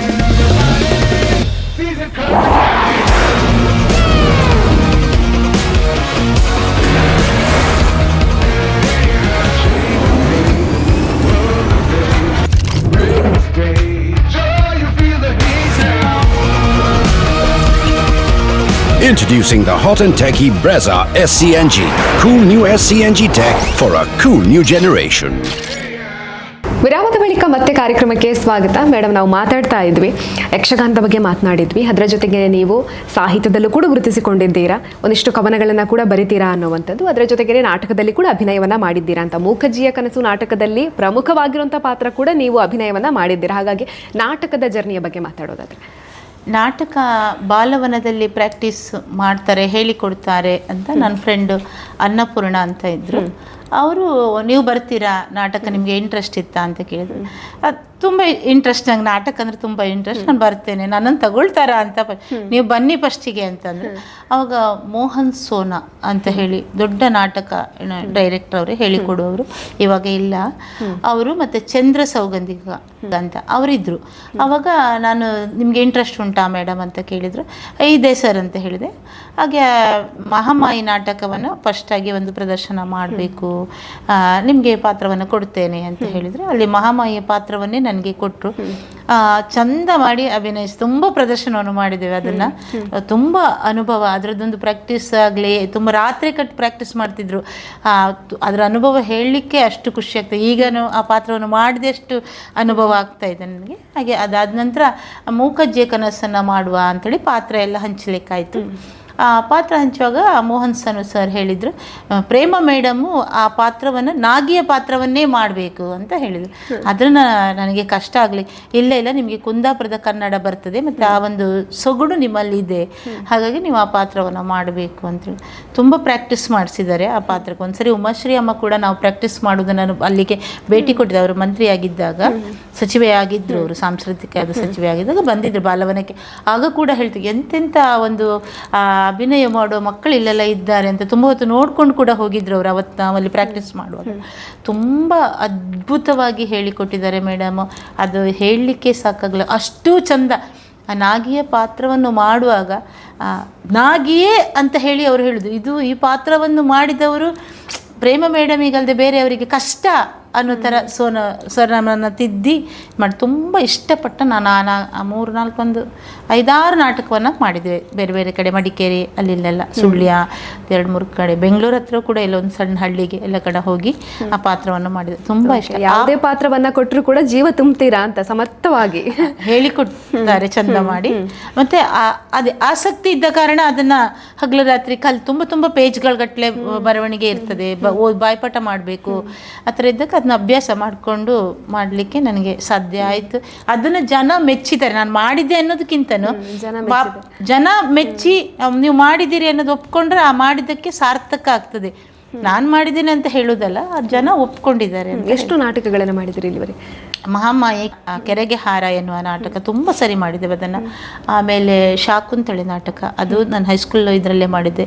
ಆಮೇಲೆ ಒಂದು ಅಂಬಿಗ ಎನ್ನುವಂಥ ನಾಟಕ ನಾನು ಬಂಡಸ್ಕರ್ಸ್ ಕಾಲೇಜಲ್ಲಿ ಮಾಡಿದೆ. ಆ ಪಾತ್ರ ಕೂಡ ಅದ್ಭುತವಾದಂಥ ಪಾತ್ರ. ಅದರಲ್ಲಿ ಕುಂದಾಪುರದ ಕನ್ನಡ ಮಾತಾಡಲಿಕ್ಕಿತ್ತು, ಹಾಗೆ ಮಾಡಿದೆ. ಮತ್ತು ಇಲ್ಲಿ ಇದು ಮೂಕಜ್ಜಿಯ ಕನಸು ನಾಟಕ, ಅಷ್ಟು ನಾಟಕವನ್ನು ಮಾಡಿದೆ. ಈ ಮೂಕಜ್ಜಿಯ ಕನಸು ನಾಟಕ ಮಾಡಿದ ನನ್ನ ಬ್ಯಾನರನ್ನು ಬಾಲವನದಲ್ಲಿ ಹಾಕಿದ್ರು ತುಂಬ ದಿನ. ಆ ಬಾಲವನ ವೀಕ್ಷಣೆಗೆ ಬಂದಂಥ ದಿವಂಗತ, ಈಗ ಇಲ್ಲ, ಅವರನ್ನು ಈ ಕ್ಷಣದಲ್ಲೇ ನಾವು ಅವ್ರನ್ನ ನೆನಪು ಮಾಡ್ಕೊಳ್ಬೇಕು, ಡೈರೆಕ್ಟರ್ ಸಂತೋಷ್ ಕುಮಾರ್ ಅಂತ. ನಾನೊಂದು ಚಲನಚಿತ್ರದಲ್ಲಿ ಕೂಡ ಅಭಿನಯಿಸಿದ್ದೆ. ಅಲ್ಲಿ ಮಾಲತಿಯ ಪಾತ್ರವನ್ನು, ಆ ಫಿಲ್ಮಿಗೆ ಅವಾರ್ಡ್ ಕೂಡ ಬಂದಿದೆ. ಯಾವ ಫಿಲ್ಮ್ ಮೇಡಮ್? ಕನಸು ಕಣ್ಣು ತೆರೆದಾಗ. ಆ ಒಂದು ಮೆಸೇಜ್ ಇರುವಂಥ ಪಾತ್ರ, ಒಂದು ಫಿಲ್ಮ್, ಅದು ಮೆಸೇಜು. ಯಾಕಂದರೆ ಕಸ ಇದು ಮಾಡುವವರು ಕನಿಷ್ಠ, ದೊಡ್ಡ ಇರುವವರು ಶ್ರೇಷ್ಠ ಎನ್ನುವ ತಾರತಮ್ಯ ಮಾಡುವವರಿಗೆ ಒಂದು ಒಳ್ಳೆ ಮೆಸೇಜ್ ಕೊಡುವಂಥ ಪಿಕ್ಚರ್. ತುಂಬ ಚಂದವಾದಂಥ ಪಿಕ್ಚರ್. ಆ ಪಿಕ್ಚರಲ್ಲಿ ಆ ಮಾಲತಿಯ ಪಾತ್ರದ ಬ್ಯಾನರ್ ಹಾಕಿದ್ದನ್ನು ನೋಡಿ ಇವ್ರು ಯಾರಂತ ನನ್ನ ಹುಡ್ಕೊಂಡು ಬಂದು ಡೈರೆಕ್ಟರ್ ಸರ್ ಬಂದು ನನ್ನನ್ನು ಆ ಫಿಲ್ಮಿಗೆ ಆಯ್ಕೆ ಮಾಡಿದ್ದಾರೆ, ಯಾವುದೇ ಆಡಿಷನ್ ಇಲ್ಲದೆ. ಓಕೆ. ಇನ್ನು ಸಾಹಿತ್ಯದಲ್ಲಿ ಕೂಡ ಗುರುತಿಸಿಕೊಂಡಿದ್ದೀರಾ, ಒಂದಷ್ಟು ಬರವಣಿಗೆಗಳನ್ನು ಕೂಡ ಇದೆ. ಹಾಗಾಗಿ ಅದರ ಅಭಿರುಚಿ ಹೇಗೆ ಅಂತ? ಅಂದರೆ ನನಗೆ ಬರಿಬೇಕಂತ ಚಿಕ್ಕದ್ದು ಬರಿತಾ ಇದ್ದೆ. ಒಂದು ಹೂವನ್ನು ಕಂಡ್ರೆ ಆ ಹೂವಿನ ಹಿನ್ನೆಲೆ ಏನು, ಈಗ ಒಂದು ತಾವರೆ ಇರ್ತದೆ, ತಾವರೆ ಹಿನ್ನೆಲೆ ಏನು, ಅದ್ರ ಬಗ್ಗೆ ಬರೆಯುವ ಅಂತ ಹೇಳಿ. ಈಗ ಒಂದು ಹಿಂಗಾರ ಕಾಣ್ತೇನೆ ನಾನು, ಹಿಂಗಾರವನ್ನು ಮರದ ಮೇಲೆ ಇರ್ತದೆ, ನೋಡಲಿಕ್ಕೆ ಅದ್ಭುತವಾಗಿ ಪರಿಮಳವನ್ನು ಬೀರ್ತಿ, ಆ ಥರವೇ ನಾನು ಅಂದ್ಕೊಳ್ಳು. ಅದನ್ನೇ ಒಂದು ಸಣ್ಣ ತುಂಬ ಕವಿತೆ ಬರಬೇಕೆ ಒಂದು 10 ಪೇಜಲ್ಲೇ ಬರಿತೇನೆ, ಮತ್ತೆ ಫಿಲ್ಟರ್ ಮಾಡಿ ಹಾಗೆ ಅದೊಂದು ಹವ್ಯಾಸ. ಹಾಗೆ ಬರೆದು ಈ ವರ್ಷ ಒಂದು ಪುಸ್ತಕ ಕೂಡ ಬರೆದಿದ್ದೆ, ಬಣ್ಣ ತುಂಬಿದ ಬದುಕು ಎನ್ನುವ ಹಾಗೆ. ನಮ್ಮ ಬದುಕಲ್ಲಿ ನಾವು ಯಾವ ರೀತಿಯಾಗಿ ಎಲ್ಲಿ ಕಲರ್ಫುಲ್ ಮಾಡ್ಕೊಳ್ಬೋದು ಅನ್ನೋದ್ರ ಬಗ್ಗೆ ಒಂದು ಮಂಜೇಶ್ವರ ಗೋವಿಂದ ಗಿಳ್ವಿಂಡು ಅವರ ಮನೆಯಲ್ಲಿ ಆ ಪುಸ್ತಕ ಬಿಡುಗಡೆ ಆಗಿದ್ದು, ಕಥಾದೀಪ್ತಿ ಎನ್ನುವಂಥ ಪುಸ್ತಕ. ಅದರಲ್ಲಿ ನನ್ನದೊಂದು ಕತೆ. ಓಕೆ. ಇಷ್ಟೆಲ್ಲ ಬ್ಯುಸಿ ಇರೋದ್ರ ನಡುವೆ ಡ್ರೈವಿಂಗ್ ಸ್ಕೂಲ್ ಕೂಡ ನಡೆಸ್ಕೊಂಡು ಬರ್ತಾ ಇದ್ದೀರಾ. ಡ್ರೈವಿಂಗ್ ಸ್ಕೂಲ್ಗೆ ಎಷ್ಟು ವರ್ಷ ಆಯ್ತು ಅಂತ? 17 ವರ್ಷ. 17 ವರ್ಷ. ಅದು ಕೂಡ ಮದುವೆ ಆದ್ಮೇಲೆ ಪ್ರಾರಂಭ ಮಾಡಿದ್ದು. ಡ್ರೈವಿಂಗ್ ಕಲ್ತಿದ್ಯಾ ಅವಾಗ? ಡ್ರೈವಿಂಗ್ ನಾನು ಮುಂಚೆ ಕಲ್ತಿದ್ದೆ, ಸ್ಕೂಟರ್, ಬೈಕ್ ಇದೆಲ್ಲ ಕಲ್ತಿದ್ದೆ. ಆಮೇಲೆ ಮದುವೆ ಆದ ನಂತರ ಗಂಡ ಕಾರು ಸಹ ನನಗೆ ಸ್ವಲ್ಪ ಹೇಳಿಕೊಡ್ತಾ ಇದ್ರು. ಸರಿ ಬರ್ತಾ ಇರಲಿಲ್ಲ. ಮತ್ತೆ ಡ್ರೈವಿಂಗ್ ಸ್ಕೂಲಿಗೆ ಹೋಗಿ ಕಾರ್ ಕಲಿತೆ. ಆಮೇಲೆ ನನಗನ್ನಿಸ್ತು, ಇದನ್ನು ನಾವು ಯಾಕೆ ಮಾಡಬಾರ್ದು ಅಂತ. ಆಗ ತುಂಬ ನಮಗೆ ಕಷ್ಟನೂ ಜೀವನದಲ್ಲಿ ಈಗ ಇದ್ದ ಹಾಗೆ ನಾವಿರಲಿಲ್ಲ, ತುಂಬ ಕಷ್ಟ ಇತ್ತು. ನಾವು ಗ್ಯಾರೇಜ್ ಮಾಡಿದ್ರು, ಸ್ವಲ್ಪ ಲಾಸ್ ಆಗಿತ್ತು ಇವರಿಗೆ. ಒಬ್ಬರೇ ದುಡಿದ್ರೆ ಮಕ್ಕಳಿಗೆ ಶಾಲೆಗೆ ಹೋಗ್ಲಿಕ್ಕೂ ಕಷ್ಟ ಆಗ್ತಿತ್ತು. ಹಾಗಾಗಿ ಒಬ್ಬರು ಎಡ್ವಿನ್ ಸರ್ ಅಂತ ಒಬ್ಬರು ಇಲ್ಲಿ ಪರ್ಲಡ್ಕದಲ್ಲೂ, ಅವರು ಜೊತೆ ನಾವು ಸೇರಿ ಪಾರ್ಟ್ನರ್ ಆಗಿ ನಾವೊಂದು ಡ್ರೈವಿಂಗ್ ಸ್ಕೂಲ್ ಮಾಡುವ ಅಂತ ಹೇಳಿ ಯೋಚನೆ ಮಾಡಿ ಈಗ 16 ವರ್ಷ ಆಯಿತು. ನನ್ನಲ್ಲಿ ಒಂದು 2 ವೀಲರ್ 35-40 ಸಾವಿರ ಜನ ಕಲ್ತಿದ್ದಾರೆ. ಆ ಒಂದು ಒಳ್ಳೆಯ ಮನಸ್ಸು ನನ್ನಲ್ಲಿದೆ, ಒಂದು ಖುಷಿ ಅಂದರೆ ಅದು ಹೇಳೋಕ್ಕಾಗಲ್ಲ. ಅಷ್ಟು ಜನ ಅಷ್ಟು ಜನವು ಶೇಪ್ ಆಗಿ ಡ್ರೈವಿಂಗ್ ಮಾಡ್ಕೊಂಡು ಹೋಗ್ತಾರೆ. Car, bike. ನನಗೆ ಅನಿಸೋದೇನೆಂದರೆ ಮೇಡಮು, ಈಗ ಕಾರ್ ಕಲಿಸ್ಲಿಕ್ಕೆ ಹೋಗ್ಬೋದು, ನಾನು ಕಾರ್ ಕಲಿಸ್ತೇನೆ, ಕಾರ್ ಬಿಟ್ಕೊಂಡು ಅದು ಸ್ವಲ್ಪ ಈಸಿ ಮೆಥಡ್ ಆಗಿರುತ್ತೆ. ನಮಗೆ ಯಾವುದು ಕಷ್ಟ ಅನಿಸ್ತದೆ ಮತ್ತು ಕಲಿಯುವವರಿಗೆ ಅದು ಯಾವುದು ಅಗತ್ಯ ಇರ್ತದೆ. ಈಗ ಸ್ಕೂಟರ್ ಆದರೆ ಎಲ್ರಿಗೂ ಅಗತ್ಯ ಇರ್ತದೆ, ಹೌದು, ಪ್ರಯೋಜನ ಇರ್ತದೆ. ಈಗ ದೂರದಿಂದ ಬರುವವರಿಗೆ ಸ್ಕೂಟರ್ ಕಲ್ತ್ಕೊಂಡು ಬಂದರೆ ಅವ್ರ ಕೆಲಸಕ್ಕೆ ಹೋಗ್ಲಿಕ್ಕೆ ಆಗ್ತದೆ. ಈಗ ಕಲ್ತದ್ದು ಉಪಯೋಗ ಆಗಬೇಕು, ಆ ಥರದ್ದೊಂದು ಮನಸ್ಸು ನನ್ನಲ್ಲಿರೋದು. ಹಾಗೆ ನನಗೆ ಹೆಚ್ಚಿನವ್ರಿಗೆ, ಮ್ಯಾಮ್ ನೀವು ನಾನು ಕಾರ್ ಎಲ್ಲರೂ ಕಲಿಸ್ತಾರೆ, ಕೂತ್ಕೊಂಡು ಹೋಗೋದು. ಈಗ ಎಲ್ರಿಗೂ ಕಾರ್ ತಗೊಳಕ್ಕಾಗತ್ತಾ? ಕಷ್ಟ ಇರುತ್ತೆ, ಕಾರ್ ತಗೊಳ್ಳೋಕ್ಕೆ ಕಷ್ಟ ಇದೆ. ಅದಕ್ಕಾಗಿ ಇದು ಉಪಯೋಗ, ನಾವು ಕಲ್ತದ್ದು ಉಪಯೋಗ ಮಾಡ್ಕೊಳ್ಬೇಕು. ತುಂಬ ಜನಕ್ಕೆ ಮೇಡಮ್ ನಾನು ಪಾಪ ಅಂತ ಬಂದವರು ತುಂಬ ಕಷ್ಟ ಇರುತ್ತೆ. ಈಗ ನಮ್ಮ ಕ್ಲಾಸಿಗೆ ಪೇ ಮಾಡಬೇಕಾಗತ್ತಲ್ವ, ಅದಕ್ಕೂ ಕಷ್ಟ. ಮನೆಯಲ್ಲಿ ತುಂಬ ಅಂದರೆ ಕಷ್ಟ, ಗಂಡ ಬೇರೆ ಇರೋದಿಲ್ಲ ಅವರಿಗೆ. ಅಂಥವರಿಗೆ ನಾನು ತುಂಬ ಜನಕ್ಕೆ ಹಾಗೆ ಫ್ರೀಯಾಗಿ ಹೇಳಿಕೊಟ್ಟು ಲೈಸೆನ್ಸ್ ಕೂಡ ಮಾಡಿಕೊಟ್ಟದ್ದಿದೆ. ಇವತ್ತು ಕೂಡ ಅವರು ನನ್ನನ್ನು ಯೋಚನೆ ಮಾಡಿಕೊಂಡೇ ಅವ್ರು ಹೇಳೋದು, ನಮ್ಮಿಂದ ನಿಮ್ಗೆ ಇಂಟ್ರೆಸ್ಟ್ ಇತ್ತು, ಒಂದು ದಾರಿ ಮಾಡಿಕೊಟ್ಟದಂತ. ಅಂಥದ್ದು ನಾವು ಮಾಡಿದಾಗ ನಾವು ಮಾಡುವಂಥ ಉದ್ಯೋಗದಲ್ಲಿ ಕೂಡ ನಮಗೆ ತೃಪ್ತಿ ಸಿಗ್ತದೆ ಅನ್ನೋದು ನನ್ನದೊಂದು. ಇಂದಿಗೂ ನಿಮ್ಮನ್ನ ಅವ್ರು ನೆನಪಿಸಿಕೊಳ್ತಾ ಇದ್ದಾರೆ ಅನ್ನೋದು ಸಾರ್ಥಕತೆ ಅಂತ ಹೇಳಿದ್ರೆ, ನಮಗೆ ಅವರು ನೆನಪು ಮಾಡ್ಕೊಳ್ತಿದ್ರು, ನಮಗೆ ಅವ್ರ ನೆನಪಿರ್ತದೆ. ಓ ಈಗ ಚೆನ್ನಾಗಿದ್ದಾರಲ್ಲ, ಅದು ನಮಗೆ ಖುಷಿ ಕೊಡ್ತದೆ ಅಂತ. ಹಾಗೆ ಡ್ರೈವಿಂಗ್ ಸ್ಕೂಲ್ ಜರ್ನಿ ನಮ್ದು ಈಗ ಕೂಡ ನಾನು ಬೆಳಿಗ್ಗೆ ಹೋಗಿ ಒಂದಿಬ್ಬರಿಗೆ ಬೈಕ್ ಹೇಳಿಕೊಟ್ಟು, ಮಳೆಯಲ್ಲಿ ಕೂಡ ಅವ್ರಿಗೆ ಇವತ್ತು DL ಟೆಸ್ಟ್ ಇತ್ತು, ಬೈಕ್ ಹೇಳಿಕೊಟ್ಟು ಬಂದದ್ದು. ಓಕೆ. ಹಾಗೇನೆ ಇವೆಲ್ಲ ಸಾಧನೆಗೆ ಪ್ರಶಸ್ತಿಗಳ ಬಗ್ಗೆ ಕೂಡ ಮಾತನಾಡಬೇಕು. ಸುಮಾರು ಪ್ರಶಸ್ತಿಗಳು ಬಂದಿದೆ. ಅದರಲ್ಲಿ ಕನಕಶ್ರೀ ಪ್ರಶಸ್ತಿ, ರಾಜ್ಯ ಪ್ರಶಸ್ತಿ ಬಂತು, ಅದರ ಜೊತೆಗೆ ಆರ್ಯಭಟ ಅಂತಾರಾಷ್ಟ್ರೀಯ ಪ್ರಶಸ್ತಿ ಬಂತು. ಕನಕಶ್ರೀ ಪ್ರಶಸ್ತಿಯ ಬಗ್ಗೆ ಹೇಳಿ ನನಗೆ ಮೊದಲು. ಕನಕಶ್ರೀ ಪ್ರಶಸ್ತಿ ನನಗೆ 23ರಲ್ಲಿ ಕೊಟ್ಟರು. ತಾಳಮದ್ದಲೆಯಲ್ಲಿ ನಾನೊಂದು 10 ವರ್ಷ ತಾಳಮದ್ದಲೆ ಕ್ಷೇತ್ರದಲ್ಲಿ ಕೆಲಸ ಮಾಡಿದ್ದೆ. ಅಂದರೆ ಧೀಶಕ್ತಿ ಯಕ್ಷ ಬಳಗ ಪದ್ಮ ಆಚಾರ್ ನಡೆಸ್ತಾ ಇದ್ದಾರೆ. ಈಗ ಯಕ್ಷಗಾನ ಅಂತ ಹೇಳಿದರೆ ನನ್ನೊಬ್ಬಳಿಂದವೇ ಏನು ಸಾಧನೆ ಅಲ್ಲ ಮೇಡಮ್. ಯಕ್ಷಗಾನದ ಬಗ್ಗೆ ದುಡಿಯುವವರು ನಮ್ಮ ಪುತ್ತೂರಲ್ಲೇ ಹೇಳಬೇಕಂತ ಹೇಳಿದ್ರೆ, ತಾಳಮದ್ದಲೆ 50 ವರ್ಷದಿಂದ ಅದನ್ನು ಮಾಡ್ಕೊಂಡು ಬರುವಂಥ ಸರ್ ಭಾಸ್ಕರ್ ಬಾರಿಯ ಸರ್ ಇದ್ದಾರೆ, ಅವರು ಪದ್ಮ ಆಚಾರ್ ಅಂಥವರು ಮಹಾನ್ ಕಲಾವಿದರು, ಅವರೆಲ್ಲ ತುಂಬ ಜ್ಞಾನಿಗಳು. ಅವರ ಜೊತೆಗೆ ನನಗೊಂದು ಅವಕಾಶ ಸಿಕ್ಕಿದ್ದಕ್ಕೆ ನಾನು ಧನ್ಯ ಅಂತ ಹೇಳ್ತೇನೆ. ಹಾಗೆ ಆ ಒಂದು ನಿಟ್ಟಿನಲ್ಲಿ ನಾನೊಂದು ಬಡಗಿನಲ್ಲಿ ಒಂದು ತಾಳಮದ್ದಲೆ ಕೂಟಕ್ಕೆ ಹೋಗಿದ್ದೆ. ಈಶ್ವರಪ್ಪ ಅವರ ಮನೆಯಲ್ಲಿ, ಶಿವಮೊಗ್ಗದಲ್ಲಿ ಅವರ ಮನೆಯಲ್ಲಿ ಹೋಗಿದ್ದೆ. ಅಲ್ಲಿ ನನ್ನದೊಂದು ಕುಂತಿಯ ಪಾತ್ರ ಇತ್ತು. ಆ ಪಾತ್ರವನ್ನು ತುಂಬ ಜನ ಸೇರಿದ್ರು ಅವತ್ತು. ಕರ್ಣ ಮತ್ತು ಕುಂತಿಯ ಒಂದು ಸಂವಾದ ಭಾರಿ ಅದ್ಭುತ. ಅವರಿಗೆ ಏನು ಅನಿಸುತ್ತೋ ಗೊತ್ತಿಲ್ಲ, ನಾನು ಹೇಗೆ ಮಾತಾಡಿದ್ನೋ ಗೊತ್ತಿಲ್ಲ. ಆ ಪಾತ್ರವನ್ನು ತುಂಬ ಮೆಚ್ಚಿಕೊಂಡು ಈ ಸಾರಿ ಪ್ರಶಸ್ತಿಯನ್ನು ಇವರಿಗೆ ಕೊಡಬೇಕು ಅಂತ ಅವರು ತೀರ್ಮಾನ ಮಾಡಿ ನನಗೆ ಆ ಪ್ರಶಸ್ತಿಯನ್ನು, ಅಷ್ಟು ನಾನು ಖಂಡಿತ ಬೆಳೀಲಿಲ್ಲ ಅಂತ ನಾನು ಹೇಳ್ತೇನೆ. ಪ್ರಶಸ್ತಿ ತಗೊಳ್ಳುವಷ್ಟು ನಾನೇನೋ ದೊಡ್ಡ ಅರ್ಹತೆ ನನಗಿಲ್ಲ. ಖಂಡಿತ ಜನ ಕೊಟ್ಟಿದ್ದಾರೆ ಅದನ್ನು, ಯಕ್ಷಗಾನಕ್ಕೆ ಬಂದ ಪ್ರಶಸ್ತಿ ಅಂತ ನಾನು ಅದನ್ನು ಸ್ವೀಕರಿಸಿದ್ದೇನೆ ಮೇಡಮ್. ಹಾಗೆ ಅದಕ್ಕಿಂತ 2019ರಲ್ಲಿ JC ಅವರು ಕೂಡ ನನ್ನನ್ನು ಗುರುತಿಸಿದ್ದಾರೆ.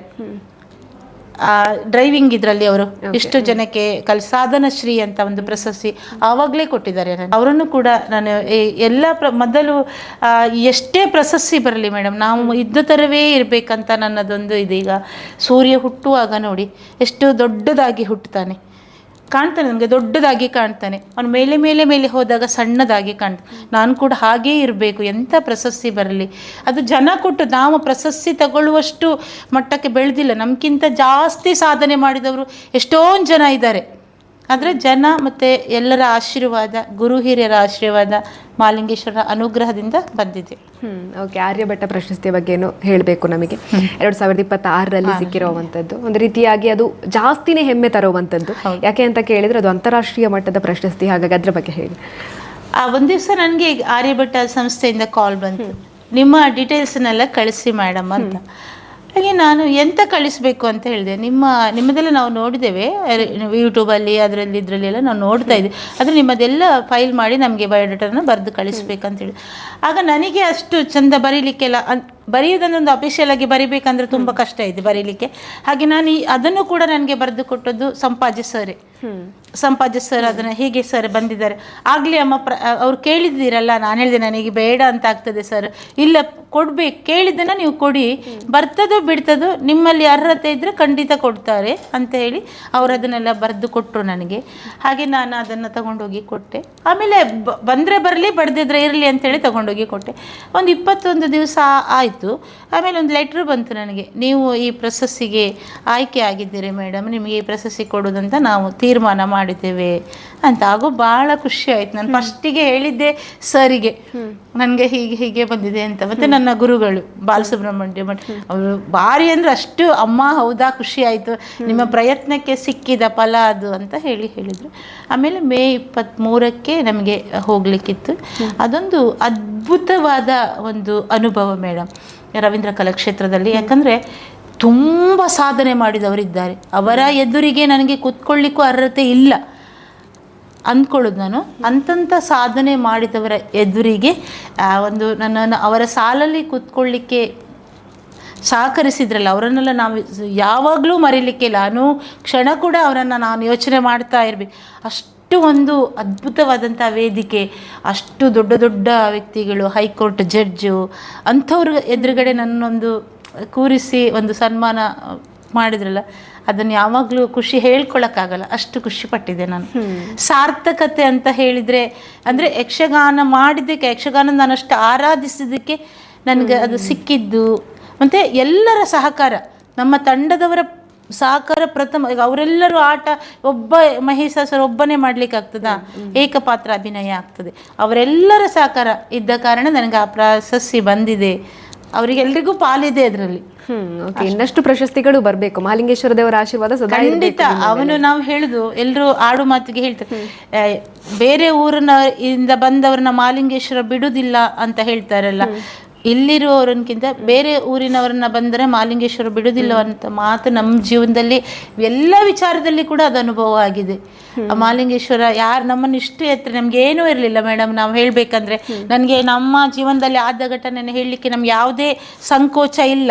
ನಾವು ಪುತ್ತೂರಿಗೆ ಬರಬೇಕಿದ್ರೆ ನಾವು ಖಾಲಿ ಕೈಯಲ್ಲೇ ಬಂದಿದ್ದು. ಖಾಲಿ ಕೈ ಅಂದರೆ ನಾವು ಗ್ಯಾರೇಜ್ ಎಲ್ಲ ಮಾಡಿ ಲಾಸ್ ಆಗಿತ್ತು. ಹಾಗೆ ಒಂದು ಕಡೆ ಇವರು ಕೆಲಸಕ್ಕೆ ಹೋಗ್ತಾ ಇದ್ರು, ಇಲ್ಲಿ ಪ್ರಗತಿ ಮೋಟಾರ್ಸ್ ಅಂತ ಹೇಳಿ ಕೆಲಸಕ್ಕೆ ಹೋಗ್ತಾ ಇದ್ರು. ಒಂದು 3,000 ಸ್ಯಾಲರಿ ಇತ್ತು ನಮ್ಮ ಮನೆಯವರಿಗೆ. ಸಣ್ಣ ಮನೆಯಲ್ಲಿ ಬಾಡಿಗೆ ಮನೆಯಲ್ಲಿ ಇದ್ವಿ ನಾವು. ಆದರೆ ಮಹಾಲಿಂಗೇಶ್ವರ ನಮ್ಮನ್ನು ಒಂದಿಷ್ಟು ಎತ್ತರಕ್ಕೆ ಇವತ್ತು ಎಲ್ಲರೆದ್ರು ಗುರುತಿಸುವ ಹಾಗೆ ಮಾಡಿದ್ದಕ್ಕೆ ಆ ದೇವರಿಗೆ ನಾವು ಎಷ್ಟು ಕೃತಜ್ಞತೆ ಹೇಳಲಿಕ್ಕೆ ಇದೇ ಇಲ್ಲ, ಮಾತೇ ಇಲ್ಲ ಅಂತ ಹೇಳಿದ್ದಕ್ಕೆ ನಾವೇ ಸಾಕ್ಷಿ. ಹತ್ತೂರು ಇದು ಮಾಡಿದ್ರು ಪುತ್ತೂರನ್ನು ಬಿಡೋದಿಲ್ಲ ಅಂತ ಹೇಳ್ತಾರಲ್ಲ, ಆ ಮಾತು ನಮ್ಮ ಜೀವನದಲ್ಲಿ ಅಕ್ಷರಕ್ಷರ ಸಾಧ್ಯ ಆಗಿದೆ, ಅದು ಆಗಿದೆ. Okay madam. ಹಾಗೆಯೇ ಇವಾಗ ಯಕ್ಷಗಾನ ಅಂತ ಹೇಳಿದಾಗ ಹಲವಾರು ಪಾತ್ರಗಳನ್ನು ನಿಭಾಯಿಸಬೇಕಾಗುತ್ತೆ. ಯಕ್ಷಗಾನ ಅಂತ ಹೇಳಿದಾಗ ನಾನು ಇದಕ್ಕಿಂತ ಮುಂಚೆ ಹೇಳಿದಾಗೇನೆ ಗಂಡು ಕಲೆ ಅನ್ನುವಂಥದ್ದಿತ್ತು. ಗಂಡು ಮಕ್ಕಳು ಅವರ ವಾಯ್ಸ್ ಆಗಿರ್ಬೋದು, ಅವರ ಒಂದು ದೇಹದಾಢ್ಯತೆ ಆಗಿರ್ಬೋದು, ಇವೆಲ್ಲವೂ ಕೂಡ ಪರ್ಫೆಕ್ಟ್ ಆಗಿ ಮ್ಯಾಚ್ ಆಗೋ ರೀತಿಯಾಗಿ ನಾವು ಅದನ್ನು ನಿರ್ವಹಿಸ್ತೇವೆ ಅಂತ ಹೇಳಿದಾಗ ಹೆಣ್ಣು ಮಕ್ಕಳು ಕೂಡ ಪರ್ಫೆಕ್ಟ್ ಆಗಿ ಮಾಡಬೇಕಾಗುತ್ತೆ. ಅದರಲ್ಲಿ ನೀವು ಸಮರ್ಥವಾಗಿ ನಿರ್ವಹಿಸಿದ್ದೀರಾ. ಹಾಗಾಗಿ ಈ ಪುಂಡು ವೇಷಗಳೆಲ್ಲ ಎಷ್ಟೊಂದು ಸವಾಲುಗಳೆಲ್ಲ ತಂದೊಡ್ಡುತ್ತೆ ಅಂತ ನಮಗೆ ಒಂದು ರಂಗಸ್ಥಳಕ್ಕೆ ಹತ್ತಿದಾಗ. ಇವಾಗ ನಾನು ಹೇಳಬೇಕಂತ ಹೇಳಿದ್ರೆ ಹೆಚ್ಚಿಗೆ ಎಲ್ಲ ಪಾತ್ರವನ್ನು ನಾನು ನಿರ್ವಹಿಸಿದ್ದೇನೆ. ಎಲ್ಲ ಪಾತ್ರಿಗೆ ಒಂದು ಸಾತ್ವಿಕ ಪಾತ್ರ ಆಗಿರ್ಬೋದು, ರಾಮನಂತ ಪಾತ್ರ, ವಿಷ್ಣು, ಕೃಷ್ಣ, ಈ ಥರ ಪುಂಡು ವೇಷದಲ್ಲಿ ಮಾರ್ತಾಂಡ, ತೇಜ, ಈ ಥರದ ಎಲ್ಲ ಪಾತ್ರವನ್ನು ನಿರ್ವಹಿಸಿದೆ. ಒಂದೊಂದು ಪಾತ್ರಕ್ಕೂ ಆ ಪಾತ್ರ ಮಾಡುವಾಗ ಆ ವಾಯ್ಸನ್ನ ಏರಿಳಿತ ಮಾಡಬೇಕಾಗ್ತದೆ. ನಾವು ಹಾಕಿರುವಂಥ ಮೇಕಪ್ಪಿಗೆ ನಾವು ಮಾತಾಡುವಂಥ ರೀತಿ, ಮತ್ತು ನಾವು ಹಾಕಿರುವಂಥ ವೇಷಭೂಷಣಕ್ಕೂ ಕೂಡ ಆ ಮಾತಾಡುವಂಥ ಶೈಲಿ ಬೇರೆಯೇ ಇರ್ತದೆ. ಈಗ ಬಣ್ಣದ ವೇಷದಲ್ಲಿ ನಾವು ಮಾತಾಡುವ ರೀತಿಯೇ ಬೇರೆ, ಪುಂಡು ವೇಷದಲ್ಲಿ ಮಾತಾಡುವ ರೀತಿಯೇ ಬೇರೆ ಇರ್ತದೆ. ಸ್ತ್ರೀ ಪಾತ್ರದಲ್ಲಿ ನಾವು ಮಾಮೂಲಿ ಮಾತಾಡಿದಾಗ ಅದು ಆಗೋದಿಲ್ಲ, ಆ ಯಕ್ಷಗಾನದ ಶೈಲಿಯಲ್ಲಿಯೇ ನಾವು ಮಾತಾಡಬೇಕಾಗ್ತದೆ. ಹಾಗಾಗಿ ಈಗ ಶುಂಭನಾಗಿ ಒಂದು ದೊಡ್ಡ ಬಣ್ಣದ ವೇಷ, ತಡಪೆ ವೇಷ ಅಂತ ಹೇಳ್ತಾರೆ, ತಡಪೆ ಕಿರೀಟ, ದೊಡ್ಡ ಬಣ್ಣದ, ಆ ಬಣ್ಣದ ವೇಷ ಮಾಡೋದಕ್ಕೂ ನೀವು ಸಣ್ಣ ಒಂದು ಪಾತ್ರ ಮಾಡೋದಕ್ಕೂ ಭಾರಿ ಡಿಫ್ರೆನ್ಸ್ ಇದೆ ಮೇಡಮ್. ಓಕೆ, ಇವಾಗ ಒಂದು ಪುಂಡು ವೇಷದ್ದು ಒಂದು ಯಾವುದಾದ್ರೂ ಒಂದು ಪ್ರಸಂಗವನ್ನು ನೀವು ನೆನಪು ಮಾಡಿಕೊಂಡು ಸಂಭಾಷಣೆಯನ್ನು ಒಂದು ಹೇಳ್ಬೋದಾ? ಹೇಳ್ಬೋದು. ಈಗ ಶಶಿಪ್ರಭಾ ಪರಿಣಯದ ಮಾರ್ತಾಂಡ ತೇಜ. ತಮ್ಮ ತಂದೆ ತಾಯಿಯವರಿಂದ ಆಶೀರ್ವಾದವನ್ನು ಪಡೆದು ದಿಗ್ವಿಜಯಾರ್ಥಿಗಳಾಗಿ ಹೊರಟು ಬಂದಿದ್ದೇವೆ. ಬಂದಂಥ ಪ್ರದೇಶವನ್ನು ನೋಡ್ತಾ ಇದ್ದೇವೆ. ಎಲ್ಲರನ್ನೂ ಸೋಲಿಸಿ ಮುಂದೆ ಮುಂದೆ ಬಂದಿದ್ದೇವೆ. ಅದೇನು ಕಾಣಿಸುತ್ತಾ ಇರುವುದು ಸ್ತ್ರೀ ರಾಜ್ಯ ಎನ್ನುವ ಹಾಗೆ ನಮಗೆ ಭಾಸವಾಗುತ್ತಾ ಇದೆ. ಮುಂದೊತ್ತಿ ಹೋಗೋಣ ಅಂತ ಮುಂದೆ ಸಾಗಿದ್ರೆ ಅಲ್ಲಿ ಇದ್ದಾರಲ್ಲ ವನಪಾಲಕಿಯರನ್ನೆಲ್ಲ ಕಾಣ್ತಾ ಇದ್ದೇನೆ. ಅವರನ್ನು ಮುಂದೊತ್ತಿ ನಾವು ಬಂದು ನೋಡುತ್ತಾ ಇರುವುದೇ ಸ್ತ್ರೀ ರಾಜ್ಯ. ಇಲ್ಲಿ ನೋಡುತ್ತಾ ಇದ್ದೇನೆ ಮನೆಯ ಕೆಲಸವನ್ನು ಕೂಡ ಸ್ತ್ರೀಯರೇ ಮಾಡುತ್ತಾ ಇದ್ದಾರೆ. ಅತ್ತ ಮರವನ್ನು ಕೂಡ ಏರುತ್ತಾ ಇದ್ದಾರೆ ಸ್ತ್ರೀಯರು. ಹಾಗಿದ್ದರೆ ಇದು ಸ್ತ್ರೀ ರಾಜ್ಯ ಎನ್ನುವುದು ನಮಗೆ ಮನದಟ್ಟಾಗಿದೆ. ಸ್ತ್ರೀಯರೇ ರಾಜ್ಯವನ್ನು ನಡೆಸ್ತಾ ಇದ್ದಾರೆ ಅಂತ ಹೇಳಿದ್ರೆ ಅಧಿಕಾರಿನೂ ಸ್ತ್ರೀಯೇ ಆಗಿರಬಹುದಲ್ವಾ? ಹಾಗಾಗಿ ನಾವು ತಡ ಮಾಡುವುದಲ್ಲ, ಈ ವನಪಾಲಕಿಯರು ಮುಂದೆ ಸರಿಸಿ ಮುಂದೆ ಸಾಗೋಣವೇ. ಇದು ಒಂದು ಮಾರ್ತಾಂಡ ತೇಜನ ಆಗಿ ಒಂದು ಪ್ರಸಂಗ. ಇದಕ್ಕೆ ಈಗ ಮಹಿಷಾಸುರ ಆಗಿ ನಾನು ಮಾತಾಡಬೇಕಂತ ಹೇಳಿದರೆ, ಈಗ ಒಂದು ಸಣ್ಣ ಸನ್ನಿವೇಶವನ್ನೇ ಇಟ್ಕೊಳ್ಳೋದಿದ್ರೆ, ಅಮ್ಮ ಗಂಡ ಸತ್ತ ಹೋಗಿದ್ದ ಅಂತ ಹೇಳಿ ಅಮ್ಮ ಕೂಗ್ತಾ ಇದ್ದಾಳೆ, ಅಳ್ತಾ ಇದ್ದಾಳೆ. ಮಗ ಅಲ್ಲಿ ಇರ್ತಾಳೆ, ಮಹಿಷಾಸುರ ಮಗನೇ ಮಹಿಷಾಸುರ ಬಾ ಅಂತ ಹೇಳಿ ಅವಳು ಕರೀತಾಳೆ. ನಾನು ಬಂದು ಅಮ್ಮನ ಹತ್ರ, ಅಮ್ಮ ಧಾರಾಕಾರವಾಗಿ ಕಣ್ಣಲ್ಲಿ ನೀರನ್ನು ಸುರಿಸುತ್ತಾ ಇದ್ದೀಯಲ್ಲ ತಾಯಿ, ರಾಜಾಂಗಣದಲ್ಲಿ ಬಂಡೆಯನ್ನೇ ಚೆಂಡಾಗಿ ಇಟ್ಟುಕೊಂಡು ಆಟವಾಡುತ್ತಾ ಇದ್ದೆ, ಒಂದೇ ಸಮನೆಯಲ್ಲಿ ಕರೆದೆಯಲ್ಲ ತಾಯಿ, ಓಡೋಡಿ ಬಂದಿದ್ದೇನೆ. ಧಾರಾಕಾರವಾದಂಥ ಕಣ್ಣೀರು, ಕೇಶವನ್ನು ಬಿಚ್ಚಿಕೊಂಡಿದ್ದೀಯಲ್ಲಮ್ಮ, ಏನಾಯಿತು, ಯಾರಿಂದ ಬಂದ ತೊಂದರೆ ಹೇಳು ತಾಯಿ. ಇದು ಮಹಿಷಾಸುರನಾಗಿ ನಾವು ಈ ರೀತಿಯಾದಂಥ ಏರು ಧ್ವನಿಯಲ್ಲಿ ನಾವು ಮಾಡಬೇಕಾಗ್ತದೆ. ಅದೇ ಒಂದು ಸುಭದ್ರೆಯಾಗಿ ನಾನೀಗ ಮಾತಾಡಬೇಕಂತ ಹೇಳಿದರೆ, ಮೊನ್ನೆ ಸುಭದ್ರೆ ಅಭಿಮನ್ಯು ಕಾಳಗ ಮಾಡಿದ್ದೇವೆ ಇಲ್ಲಿ ಯಕ್ಷಗಾನದಲ್ಲಿ. ಮಗ ಯುದ್ಧಕ್ಕೆ ಸಜ್ಜಾಗಿ ನಿಂತಿರ್ತಾನೆ. ಅಮ್ಮನನ್ನು ಕಾಣುವುದಕ್ಕೆ ಎಲ್ಲರಲ್ಲಿ ಆ ದೊಡ್ಡಪ್ಪನಲ್ಲಿ ಎಲ್ಲ ಆಶೀರ್ವಾದ ತಗೊಂಡು ಹೊರಟೆ ಅಂಥೇಳಿ ಅಮ್ಮನನ್ನು ಕಾಣ್ತಾ ಬಂದಿರ್ತಾಳೆ. ಅಮ್ಮ ಎಲ್ಲಿಗೆ ಗಮನ ಮಗನೇ ಅಂತ ಹೇಳಿ ಕೇಳ್ತಾನೆ. ಎಲ್ಲಿಗೆ ಹೋಗ್ತೇನೆ ಅದನ್ನು ಕೇಳು. ಮಗು ಅಭಿಮನ್ಯು ಬಂದೆಯ ಮಗನೇ, ನಿನ್ನನ್ನು ಕಾಣುವಾಗ ಆಶ್ಚರ್ಯವಾಗುತ್ತಾ ಇದೆ ಕಂದ. ಯಾಕಂತ ಹೇಳಿದರೆ ಈ ತಾಯಿಯನ್ನು ನೋಡುವುದಕ್ಕೆ ನೀನು ಪ್ರಥಮವಾಗಿ ಬರುವುದಲ್ಲ ಅಲ್ಲ ಮಗನೇ, ಯಾವಾಗಲೂ ನಿನ್ನನ್ನು ಕಾಣ್ತಾ ಇದ್ದೇನೆ. ಆದರೆ ಇಂದು ಮಾತ್ರ ನಿನ್ನನ್ನು ಕಾಣುವಾಗ ಭಿನ್ನವಾಗಿ ಕಾಣ್ತಾ ಇದ್ದಿಲ್ಲ ಮಗನೇ. ಎಲ್ಲಿಗೆ ಹೊರಟಿದ್ದಿ ನೀನು? ನಿನ್ನನ್ನು ನೋಡುವಾಗ ಒಮ್ಮೆ ತಿರುಗು ನೋಡುವ, ಹಬ್ಬ ಆಶ್ಚರ್ಯವಾಗ್ತಾ ಇದ್ದೆ ಮಗನೇ. ನಿನ್ನನ್ನು ಬಿಗಿದಪ್ಪಿಕೊಳ್ಳುವಂತ ಹೇಳಿದರೆ ಸೀಸೆ ಕವಸಗಳನ್ನೆಲ್ಲ ತೊಟ್ಟುಕೊಂಡಿದ್ದೀಯಲ್ಲ, ಬತ್ತಳಿಕೆಯಲ್ಲಿ ಬೇಕಾದಷ್ಟು ಬಿಲ್ಲು ಬಾಣಗಳನ್ನು ತುಂಬಿಸಿಕೊಂಡಿದ್ದಿ ಮಗನೇ. ವೀರಾವೇಶವಾಗಿ ಕೈಯಲ್ಲಿ ಖಡ್ಗವನ್ನು ಜಳಪಡಿಸುತ್ತಾ ಎಲ್ಲಿಗೆ ಹೋಗ್ತಾ ಇದ್ದಿ ಮಗನೇ? ಈ ತಾಯಿಯಲ್ಲಿ ಹೇಳುವುದಕ್ಕೆ ಆಗೋದಿಲ್ವ ಕಂದ? ಪ್ರೇಕ್ಷಕರು ಒಮ್ಮೆಗೆ ನಿಬ್ಬೆರಗಾಗೇ ಆಗ್ತಾರೆ. ಯಾಕೆಂತ ಕೇಳಿದರೆ, ನಾವು ಈಗ ನಿಮ್ಮ ವೇಷ ಇಲ್ಲ ಆದರೂ ಕೂಡ ವಾಯ್ಸ್ ಇದೆ ಅಲ್ವಾ, ಹೇಳೋದಕ್ಕೆ ಮಾತೇ ಇಲ್ಲ. ಅಷ್ಟೊಂದು ಚೆನ್ನಾಗಿ ಅಭಿನಯ ಮಾಡ್ತೀರಾ ಮೇಡಮ್ ನೀವು. ಇನ್ನು ವೇಷದ ಜೊತೆಗೇನೆ ಅಭಿನಯವನ್ನು ನೋಡಿದ್ರಂತೂ ಪ್ರೇಕ್ಷಕರು ಖಂಡಿತ, ನೀವು ಇದಕ್ಕಿಂತ ಮುಂಚೆ ಹೇಳಿದ್ರಲ್ಲ, ನನಗೆ ಎಲ್ಲ ಪ್ರಶಸ್ತಿಗಳು ಬರಬೇಕು ಅಂತ ಹೇಳಿದರೆ ನಾನು ಮಾಡಿದ್ದು ಏನೂ ಅಲ್ಲ ಅನ್ನೋವಂಥದ್ದು, ಅದು ನಿಮ್ಮ ದೊಡ್ಡ ಗುಣ. ಆದರೆ ನೀವು ಮಾಡಿರುವಂಥ ನೀವು ಎಷ್ಟೊಂದು ಸಾಧನೆಯನ್ನು ಮಾಡಿರೋದಕ್ಕೆ ಅಷ್ಟೆಲ್ಲ ಪ್ರಶಸ್ತಿಗಳು ಬಂದಿರೋವಂಥದ್ದು. ಹಾಗಾಗಿ ನಾನು ಹೆಣ್ಣು ಮಕ್ಕಳಿಗೂ ಅಂತ ಹೇಳಿದಾಗ ನಾನು ಇದಕ್ಕಿಂತ ಮುಂಚೆನೂ ಕೇಳಿದೆ ನಿಮಗೆ, ಸಮಾಜದಲ್ಲಿ ಅಷ್ಟೊಂದಾಗಿ ಅವರಿಗೆ ಸ್ಥಾನಮಾನಗಳು ಇಲ್ಲದೇ ಇದ್ದಂತಹ ಒಂದು ಕಾಲ ಇತ್ತು. ಬಟ್ ಈಗ ಅದು ತುಂಬಾ ಬದಲಾಗಿದೆ. ಹಾಗಾಗಿ ನೀವು ಈ ಹೊತ್ತಿಗಾಗಬೇಕಾದ್ರೆ ಹೆಣ್ಣು ಮಕ್ಕಳು ಎಷ್ಟು ಸಮಾಜದಲ್ಲಿ ತಾವು ಮುಂದೆ ಬರಬೇಕು ಅಂತ ಹೇಳ್ತೀರಾ, ಎಷ್ಟು ಎಲ್ಲ ಕ್ಷೇತ್ರದಲ್ಲೂ ತೊಡಗಿಸಿಕೊಳ್ಬೇಕು ಅಂತ ಹೇಳ್ತೀರಾ ಅಂತ? ನಿಜವಾಗಿ ಒಳ್ಳೆಯ ಪ್ರಶ್ನೆಯನ್ನು ಕೇಳಿದ್ರಿ ಮೇಡಮು. ಹೆಣ್ಣು ಮಕ್ಕಳಿಗೆ ಸಮಾಜದಲ್ಲಿ ಗಂಡಿನ ಥರ ಬದುಕಲಿಕ್ಕೆ ಕಷ್ಟ ಅಂತ ಹೇಳ್ತಾ ಇದ್ದ ಕಾಲ ಹಿಂದೆ ಇತ್ತು. ಆದರೆ ಈಗ ಮಕ್ಕಳಿಗೆ ಒಳ್ಳೆಯ ಒಂದು ವಿದ್ಯಾಭ್ಯಾಸವನ್ನು ಕೊಡ್ತಾರೆ. ಎಲ್ಲ ಕ್ಷೇತ್ರದಲ್ಲಿ ಕೂಡ ಹೆಣ್ಣು ತನ್ನನ್ನು ತಾನು ತೊಡಗಿಸ್ಕೊಳ್ತಾಳೆ. ಹಿಂದೆ ಯಾಕೆ ಹೇಳ್ತಿದ್ರು ಅನ್ನೋದನ್ನು ಕೂಡ ನಾವು ಸ್ವಲ್ಪ ಮನವರಿಕೆ ಮಾಡಬೇಕಾಗ್ತದೆ ಈ ಕಾಲದಲ್ಲಿ, ಈ ಕಾಲಘಟ್ಟದಲ್ಲಿ. ಯಾಕಂತ ಹೇಳಿದರೆ ಮುಂಚೆ ಆಗಿದ್ದರೆ ಸಮಾಜ ಇಷ್ಟೊಂದು ಬೆಳೆದಿರಲಿಕ್ಕಿಲ್ಲ, ಇಷ್ಟೊಂದು ಬೆಳೆದಿಲ್ಲ. ಹೆಣ್ಣು ಮಕ್ಕಳಿಗೆ ಸ್ವಾತಂತ್ರ್ಯ ಕೊಟ್ಟರೆ ಏನೋ ಆಗ್ತದೆ ಅನ್ನೋದು ಆತಂಕ ಮುಂಚಿನವರಿಗಿತ್ತು. ಯಾಕಂದರೆ ಆ ಥರದ್ದೊಂದು ಈಗ ಆದರೆ ನಮ್ಮ ಮೊಬೈಲ್ ಗಿಬೈಲ್ ಇದೆ ಏನಾದರೂ ಕೂಡ ಅವರಿಗೆ ಗೊತ್ತಾಗ್ತದೆ. ಮೊದಲಾದರೆ ಗೊತ್ತಾಗ್ತಾ ಇರಲಿಲ್ಲ. ಈವಾಗ ಹೆಣ್ಣು ಮಕ್ಕಳು ಜಾಸ್ತಿ ಅವರಿಗೆ ನಾವು ಸಲಿಗೆ ಕೊಟ್ವಿ ಅಂತ ಕೂಡ ಮನೆಯವರು ಯೋಚನೆ ಮಾಡುವಷ್ಟು ಮಟ್ಟಿಗೆ ಕೂಡ ಹೆಂಗಸರು ಬೆಳೆದಿರ್ತಾರೆ, ಇನ್ಕ್ಲೂಡ್ ನಾನು ಕೂಡ ಅಂತ ಅಂದ್ಕೊಳ್ಬೋದು. ಹಾಗಾಗಿ ಹೇಳ್ತೇನೆ, ಎಷ್ಟೇ ನಮಗೆ ಅವಕಾಶ ಸಿಕ್ಕಿದ್ರೂ ಕೂಡ ನಮ್ಮದೇ ಆದಂಥ ಒಂದು ಚೌಕಟ್ಟನ್ನು ನಾವು ಮೀರಬಾರ್ದು. ಎಲ್ಲೇ ಮೀರಿದರೆ ಏನೂ ಇಲ್ಲ ಅಂತ ಹೇಳ್ತಾರೆ. ಹಾಗಾಗಿ ಹೆಣ್ಣು ಮಕ್ಕಳಿಗೆ ತುಂಬ ಅವಕಾಶ ಇದೆ. ಅವರು ವಿಮಾನ ಕೂಡ ಓಡಿಸ್ತಾರೆ, ಹಡಗನ್ನು ಕೂಡ ಓಡಿಸ್ತಾರೆ, ಈಗ ಟ್ರೈನನ್ನು ಕೂಡ ಓಡಿಸ್ತಾರೆ. ಮನೆಯಲ್ಲಿ ಅಡುಗೆಯನ್ನು ಕೂಡ ರಂಗವಲ್ಲಿ ಹಾಕುವವರು ಮೇಲೆ ಆಕಾಶದಲ್ಲಿ ಮೇಲೆ ಚಂದ್ರಲೋಕದಲ್ಲಿ ಹೋಗಿ ಕೂಡ ಅಲ್ಲಿ ರಂಗವಲ್ಲಿ ಹಾಕುವಂಥ ಒಂದು ಧೈರ್ಯ, ಸ್ಥೈರ್ಯ, ವಿದ್ಯೆ, ಅರ್ಹತೆ ಎಲ್ಲ ಬಂದಿದೆ. ಆದರೆ ಅವಕಾಶ ಈಗ ಇದೆ ಅಂತ ಹೇಳಿ ತುಂಬ ದುರುಪಯೋಗ ಕೂಡ ಆಗ್ತಾ ಉಂಟು. ಅದಕ್ಕೆ ನಾನೊಂದು ಕಿವಿ ಮಾತಾಗಿ ಹೇಳುದಂತ ಹೇಳಿದರೆ ಏನಂತ ಹೇಳಿದರೆ ಮೇಡಮ್, ಅವಕಾಶ ನಮಗೆ ಎಷ್ಟೇ ಇದ್ದರೂ ಕೂಡ ನಮ್ಮದೇ ಆದಂಥ ಒಂದು ಸನಾತನ ಧರ್ಮ ಅಂತ ಇದೆ. ಆ ಸಂಸ್ಕಾರವನ್ನು ನಾವು ಯಾವುದೇ ಕಾರಣಕ್ಕೂ ಕೂಡ ಬಿಟ್ಟು ಕೊಡದೇ ಇದ್ದರೆ ಹೆಣ್ಣು ಮಕ್ಕಳು ಎಲ್ಲ ಕ್ಷೇತ್ರದಲ್ಲಿ ಕೂಡ ಸಾಧನೆಯನ್ನು ಮಾಡಿ ಅವರು ಜಯಿಸ್ಬೋದು ಅನ್ನೋದು ನನ್ನದೊಂದು ಅನಿಸಿಕೆ. ಅಲ್ಲ, ನಮ್ಮ ಮಕ್ಕಳಿಗೂ ಕೂಡ ನಾನು ಅದನ್ನು ಹೇಳಿಕೊಡ್ತೇನೆ. ಯಾಕಂತ ಹೇಳಿದರೆ ಮೇಡಮ್, ಈಗ ಎಲ್ಲ ಕಡೆ ನಮಗೆ ಸೀರೆ ಉಟ್ಕೊಂಡೆ ಗರತಿ ಹಾಗೆ ಹೋಗೋಕ್ಕಾಗೋದಿಲ್ಲ.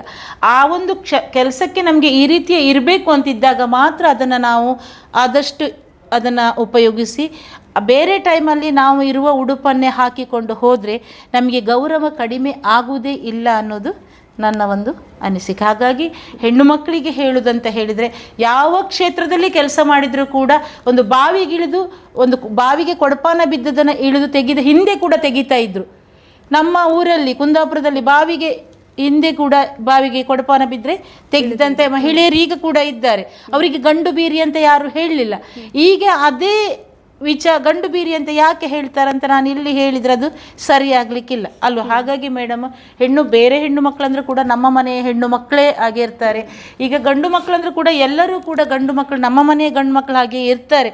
ಆದರೆ ಅಲ್ಲಿ ಒಂದು ಸಣ್ಣ ಒಂದು ಅಡ್ಡ ಬರ್ತದೆ, ಅದನ್ನು ನಾವು ಚಂದ ಮಾಡಿ ಇಟ್ಕೊಂಡ್ರೆ, ನಮ್ಮ ತನವನ್ನು ನಾವು ಕಾಪಾಡಿಕೊಂಡ್ರೆ ಎಲ್ಲರೂ ಎಲ್ಲರಾಗಿಯೇ ಬದುಕಲಿಕ್ಕೆ, ಯಾವ ಕ್ಷೇತ್ರದಲ್ಲಿ ಹೆಣ್ಣು ಮಕ್ಕಳು ಮಾಡುವುದಕ್ಕೆ ಕೆಲಸ ಮಾಡೋದಕ್ಕೆ ಯಾವುದೇ ಮರ್ಯಾದೆ ಇಲ್ಲ. ನಮ್ಮ ತನವನ್ನು ನಾವು ಉಳಿಸ್ಕೊಂಡಾಗ ಅದನ್ನು ನಾನು ಎಲ್ಲರೂ ಹಾಗೆ ಮಾಡಲಿ ಅನ್ನೋದಕ್ಕೆ. ಈಗ ಹೆಣ್ಣುಮಕ್ಕಳು ಯಕ್ಷಗಾನಕ್ಕೆ ಹೋದರೆ, ನಮ್ಮ ಕುಂದಾಪುರದ ಭಾಷೆಯಲ್ಲಿ ಹೇಳುದಿದ್ರೆ, ಯಕ್ಷಗಾನಕ್ಕೆ ಹೋದರೆ ಹೆಣ್ಣು ಮಕ್ಕಳು ಬಿಲಸ್ಬಿಡ್ತಾರೆ ಅಂತ ಹೇಳಿದರೆ ಹೆಣ್ಮಕ್ಳು ಕೆಟ್ಟು ಹೋಗ್ತಾರೆ ಅನ್ನುವಂಥ ಮಾತಿತ್ತು. ಯಾಕೆ ಹಾಗೆ ಇದ್ದಿರ್ಬೋದು. ಹಾಗೆ ಈಗ ಹೆಣ್ಣು ಮಕ್ಕಳಿಗೆ ಜ್ಞಾನ ಅಂತ ಉಂಟು ನೋಡಿ, ಮೊದಲು ಸ್ವಲ್ಪ ಜ್ಞಾನ ಕಮ್ಮಿ ಇರ್ಬೋದು.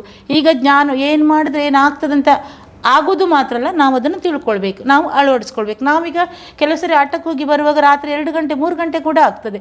ಹಾಗಂತ ಯಾರೂ ನಮಗೇನು ಹೇಳುವುದಿಲ್ಲ, ಯಾಕಂದರೆ ನಾವು ಅದನ್ನು ಉಳಿಸ್ಕೊಂಡಿದ್ದೇವೆ ಅಂತ. ಹಾಗೆ ಎಲ್ಲ ಹೆಣ್ಮಕ್ಳು ಕೂಡ ಅದನ್ನು ಉಳಿಸ್ಕೊಂಡ್ರೆ ಯಾವ ಕ್ಷೇತ್ರದಲ್ಲಿ ಕೂಡ ಕೆಲಸ ಮಾಡ್ಬೋದು. ಓಕೆ ಮೇಡಮ್, ನಿಮ್ಮ ದಿನಚರಿ ಹೇಗಿರುತ್ತೆ ಅಂತ? ನಾನು ಬೆಳಿಗ್ಗೆ ಬೇಗ, ರಾತ್ರಿ ಬೇಗ ಮಲ್ಕೊಳ್ತೇನೆ. ಯಕ್ಷಗಾನ ಇಲ್ಲದಿದ್ದರೆ ಸ್ವಲ್ಪ ಹೊತ್ತು ಬರೆದು ಏನಾದರೂ ಪ್ರಸಂಗದ ಬಗ್ಗೆ, ಈಗ ನಮಗೊಂದು ನಾಡಿದ್ದು ಆಟ ಇದೆ 28ನೇ ತಾರೀಕು, ಬರುವ 28ನೇ ತಾರೀಕು ಬೈಂದೂರಲ್ಲಿ ಚಾತುರ್ಮಾಸ್ಯದೊಂದು ಆಟ ಇದೆ. ಅದಕ್ಕೆ ಇವಾಗಲೇ ನಾನು ಪ್ರಿಪೇರ್ ಆಗೋದು. ಅಲ್ಲಿ ರಾವಣನ ಪಾತ್ರ ನನಗೆ ಮಾಡಲಿಕ್ಕಿದೆ. ನಾನು ರಾವಣ ಪಾತ್ರವನ್ನು ಮಾಡಿರಲಿಲ್ಲ ಇಷ್ಟರವರೆಗೆ. ಅದೊಂದು ಅದ್ಭುತವಾದಂಥ ಪಾತ್ರ. ಆ ಪಾತ್ರವನ್ನು ರಾವಣನ ಕೊನೆಯ ಕ್ಷಣ, ರಾವಣನ ಅಂತ್ಯದ ಕೊನೆಯ ಕ್ಷಣ, ಅದು ತುಂಬ ಭಾವನಾತ್ಮಕವಾಗಿ ಬರಬೇಕನ್ನೋದು ನನ್ನದೊಂದು ನಿರೀಕ್ಷೆ. ತುಂಬ ದೊಡ್ಡ ದೊಡ್ಡ ಕಲಾವಿದರು ಅದನ್ನು ಮಾಡಿದ್ದಾರೆ. ಹಾಗೆ ಅವರ ಊರುಗೋಲಾಗಿ ಅವರನ್ನು ಇಟ್ಟುಕೊಂಡು ಅದನ್ನು ನಾನು ಅಭ್ಯಾಸ ಮಾಡೋದು. ಹಾಗಾಗಿ ಅದರ ಬಗ್ಗೆ ಸ್ವಲ್ಪ ಪ್ರಿಪೇರ್ ಆಗೋದು. ಬೆಳಿಗ್ಗೆ ಸ್ವಲ್ಪ ರಾತ್ರಿ ಓದ್ತೇನೆ, ಆಮೇಲೆ 4 ಗಂಟೆಗೆಲ್ಲ ಎದ್ದು ಸ್ವಲ್ಪ ಪುನಃ ಬರೀತೇನೆ ಏನಾದರೂ ಅವತ್ತಿನದ್ದು. ಮತ್ತು 4:30-5 ಗಂಟೆಗೆ ಎದ್ದು ಬಚ್ಚಲಿಗೆ ಬೆಂಕಿ ಮಾಡಿ, ನಮ್ಮಲ್ಲಿ ಹಂಡೆ ನೀರು ಇರೋದು, ಎದ್ದು ಅತ್ತೆ ಇದ್ದಾರೆ, ಅತ್ತೆನೊಂದು ಸ್ನಾನ ಮಾಡಿಸಿ ತಿಂಡಿ ಎಲ್ಲ ಮಾಡಿ 6 ಗಂಟೆ ಆಗುವಾಗ ಕ್ಲಾಸಿಗೆ ಹೋಗ್ತೇನೆ. ಮತ್ತು 8:30 ಆಗುವಾಗ ಬಂದು ಸ್ವಲ್ಪ ಅನ್ನ ಪದಾರ್ಥ ಎಲ್ಲ ಮಾಡಿ ಮತ್ತೆ RTO ಆಫೀಸಿಗೆ 9-9:30-10 ಗಂಟೆಗೆ ಹೋಗ್ತೇನೆ. ಅಲ್ಲಿ ಎಲ್ಲ ಕೆಲಸ ಮಾಡಿ 2 ಗಂಟೆ 1:30-2 ಗಂಟೆಗೆ ಮತ್ತೆ ಬರ್ತೇನೆ. ಮತ್ತೆ ಊಟ ಎಲ್ಲ ಮಾಡಿ, ನಾಯಿಯಲ್ಲಿ 2 ನಾಯಿ ಇದೆ, ನಾಯಿಗೆಲ್ಲ ಅನ್ನ ಎಲ್ಲ ಹಾಕಿ ಮತ್ತೆ 3:30 ಕ್ಲಾಸಿಗೆ ಹೋದರೆ 7 ಗಂಟೆಗೆ ಬರ್ತೇನೆ. ಕೈಕಾಲು ಮುಖ ತೊಳೆದು ಸ್ನಾನ ಮಾಡಿ ದೇವರಿಗೆ ದೀಪ ಹಚ್ಚಿ ಮತ್ತೆ ಸ್ವಲ್ಪ ಹೊತ್ತು ಮಕ್ಕಳ ಜೊತೆಗೆ TV ಒಂದು ಹಾಕೋದು ಕಡಿಮೆ ನಾವು. ಮಕ್ಕಳ ಜೊತೆಗೆ ಅತ್ತೆ ಜೊತೆಗೆ ಸ್ವಲ್ಪ ಮಾತಾಡಿ ಊಟ ಎಲ್ಲರೂ ಒಟ್ಟಿಗೆ ಕೂತ್ಕೊಂಡು ಊಟ ಮಾಡಿ ಮತ್ತೆ ಮಲಗಿ ಸ್ವಲ್ಪ ಓದಿ. ಓಕೆ, ಈ ನಡುವೆ ಯಕ್ಷಗಾನ ಇದ್ರೆ ರಾತ್ರಿ ಆಗುತ್ತೆ ಮನೆಗೆ ಬರುವಾಗ. ಅದು ಬರಬೇಕಾದ್ರೆ ನಮ್ಮ ಮನೆಗೆ ಮಕ್ಕಳೆಲ್ಲ ಬರ್ತಾರೆ, ಅವರಿಗೂ ಕೂಡ ಯಕ್ಷಗಾನಕ್ಕೆ ಇವತ್ತು ಹೋಗ್ಲಿಕ್ಕೆ ಬೇಗ ಇದೆ ಅಂತ ಕೆಲವು ಮಕ್ಕಳು ನಮ್ಮ ಮನೆಗೆ ಬರ್ತಾರೆ. ಅವರಿಗೆಲ್ಲ ಊಟ ಮಾಡಿ ಅವರನ್ನೆಲ್ಲ ಒಟ್ಟಿಗೆ ಕರ್ಕೊಂಡೋಗಿ, ಹಿಂದಿನ ದಿವಸ ಅವ್ರು ಬಂದರೂ ಕೂಡ ಅವರಿಗೆ ಕಾಲೇಜಿಗೆ ಹೋಗುವ ಮಕ್ಕಳು ಇರ್ತಾರೆ, ಅವ್ರಿಗೆ ಕಾಲೇಜಿಗೆ ಹೋಗ್ಲಿಕ್ಕೆ ತೊಂದರೆ ಆಗದ ರೀತಿಯಲ್ಲಿ ಅವ್ರನ್ನ ಬಸ್ ಸ್ಟ್ಯಾಂಡ್ವರೆಗೆ ಡ್ರಾಪ್ ಮಾಡಿ ಆ ಕೆಲಸವನ್ನು ಕೂಡ ಮಾಡ್ತೀನಿ. ಅವ್ರ ಮನೆಗೆ ಹೋದ್ಮೇಲೂ ಕೂಡ ನನಗೆ ರೀಚ್ ಆಗಿದ್ದೇನೆ ಅಂತ ಫೋನ್ ಮಾಡಬೇಕು. ನಮ್ಮ ಮನೆಯಿಂದ ಇಷ್ಟೊತ್ತಿಗೆ ಹೊರಟಿದ್ದಾರೆ ಅಂತ ನಾನು ಅವರಿಗೆ ಫೋನ್ ಮಾಡಿ ಹೇಳ್ತೇನೆ. ಅಲ್ಲಿ ತಲುಪಿದಾರಂತೆ ಅವ್ರು ನನಗೆ ಕಾಲ್ ಮಾಡಿ ಹೇಳಬೇಕು. ಓಕೆ, ಯಕ್ಷಗಾನದಲ್ಲಿ ಹಲವಾರು ಪಾತ್ರಗಳನ್ನು ನಿರ್ವಹಿಸಿದ್ದೀರಾ. ನಾಡ್ದು ರಾವಣನ ಪಾತ್ರ ಇದೆ ಅಂತ ಹೇಳಿದ್ರೆ, ಹಾಗಾಗಿ ಮುಂದೆ ಈ ಒಂದು ಪಾತ್ರವನ್ನು ನಿರ್ವಹಿಸಲೇಬೇಕು ಅನ್ನುವಂತಹ ಕನಸೇನಾದರೂ ಇದೆಯಾ ಅಂತ? ಆಲ್ಮೋಸ್ಟ್ ಎಲ್ಲ ನಿರ್ವಹಿಸಿದ್ದೀರಾ. ಮಾಡಿದ್ದೇನೆ, ಆದರೆ ಮಾಡಿದಂಥ ಪಾತ್ರವನ್ನು ಅದ್ಭುತವಾಗಿಯೇ ಮಾಡಬೇಕು.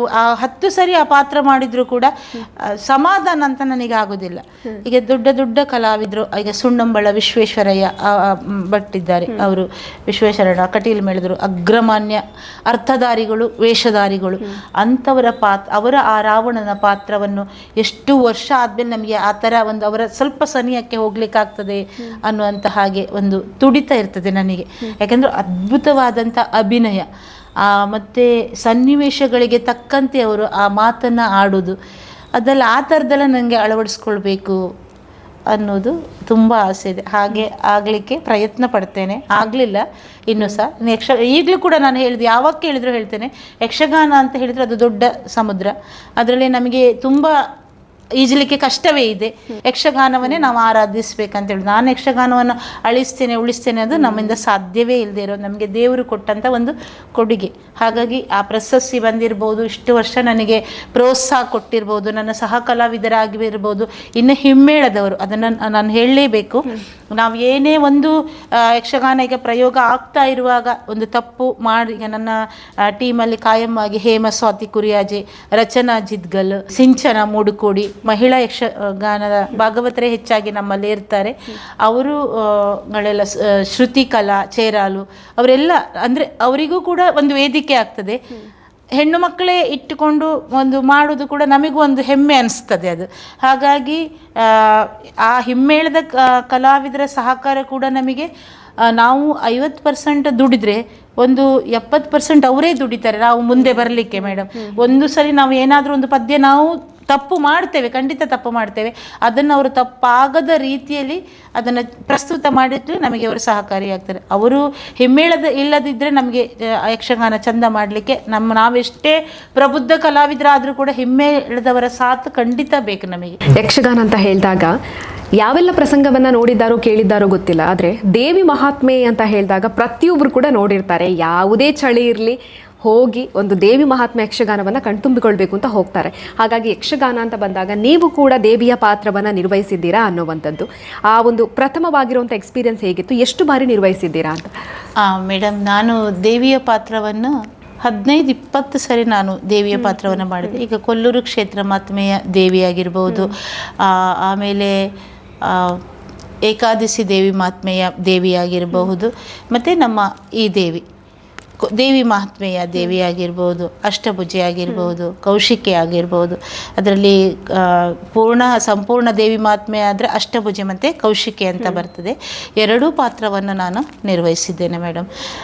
ಪ್ರಥಮವಾಗಿ ನಾನು ಇಲ್ಲಿ ಸ್ವಲ್ಪ ಮುಂದೆ ಪುತ್ತೂರಲ್ಲಿ ಅಲ್ಲಿ ದೇವಿಯ ಪಾತ್ರವನ್ನು ಅಷ್ಟಭುಜೆಯನ್ನು ಮಾಡಿದ್ದೇನೆ. ಆಮೇಲೆ ಕೌಶಿಕೆಯಾಗಿ ತುಂಬ ಕಡೆ ಪಾತ್ರವನ್ನು ನಿರ್ವಹಿಸಿದ್ದೇನೆ. ಓಕೆ, ಯಕ್ಷಗಾನದಲ್ಲಿ ನಾನು ಕೇಳಿದ ಪ್ರಕಾರ ಬಲು ಕಷ್ಟವಾಗಿರೋದು ಅಂತ ಹೇಳಿದರೆ ಒಂದು ಮಹಿಷಾಸುರ, ಇನ್ನೊಂದು ದೇವಿದ್ದು ಅಂತ ಕೇಳ್ಪಟ್ಟಿದ್ದೇನೆ. ಎಷ್ಟು ಸವಾಲಿರುತ್ತೆ ಅಂತ, ಆ ಎಲ್ಲ ದೊಡ್ಡವಾಗಿರುವಂತಹ ವೇಷಭೂಷಣಗಳನ್ನು ತೊಟ್ಟುಕೊಂಡು ರಂಗಸ್ಥಳದಲ್ಲಿ ಕುಣಿಬೇಕು ಅನ್ನುವಂಥದ್ದು ಎಷ್ಟೊಂದು ಕಷ್ಟ ಇರುತ್ತೆ. ಅದು ನಿಮಗೆ ಮಾತಾಡೋದಾದ್ರೆ ಹೇಗಾದರೂ ಆಗಿ ಹೋಗ್ತದೆ, ಅಷ್ಟಭುಜೆ ಮಾಡಿದಾಗ ಭಾರಿ ಕಷ್ಟ ಇರ್ತದೆ. ಆ ಕೈಗಳನ್ನು ಕಟ್ಟಿದಾಗ ಈ ಕೈ ನಮ್ದು ಹಿಂದೆ ಹೋಗ್ಲಿಕ್ಕೂ ಆಗಲ್ಲ, ಮುಂದೆ ಬರ್ಲಿಕ್ಕೂ ಆಗಲ್ಲ. ಹೀಗೆ ಕುಡಿದ್ರೆ ಬಗ್ಗುತ್ತೆ, ಹಿಂದೆ ಹೋದ್ರೆ ಬ್ಯಾಕ್ ಹೋಗುತ್ತೆ.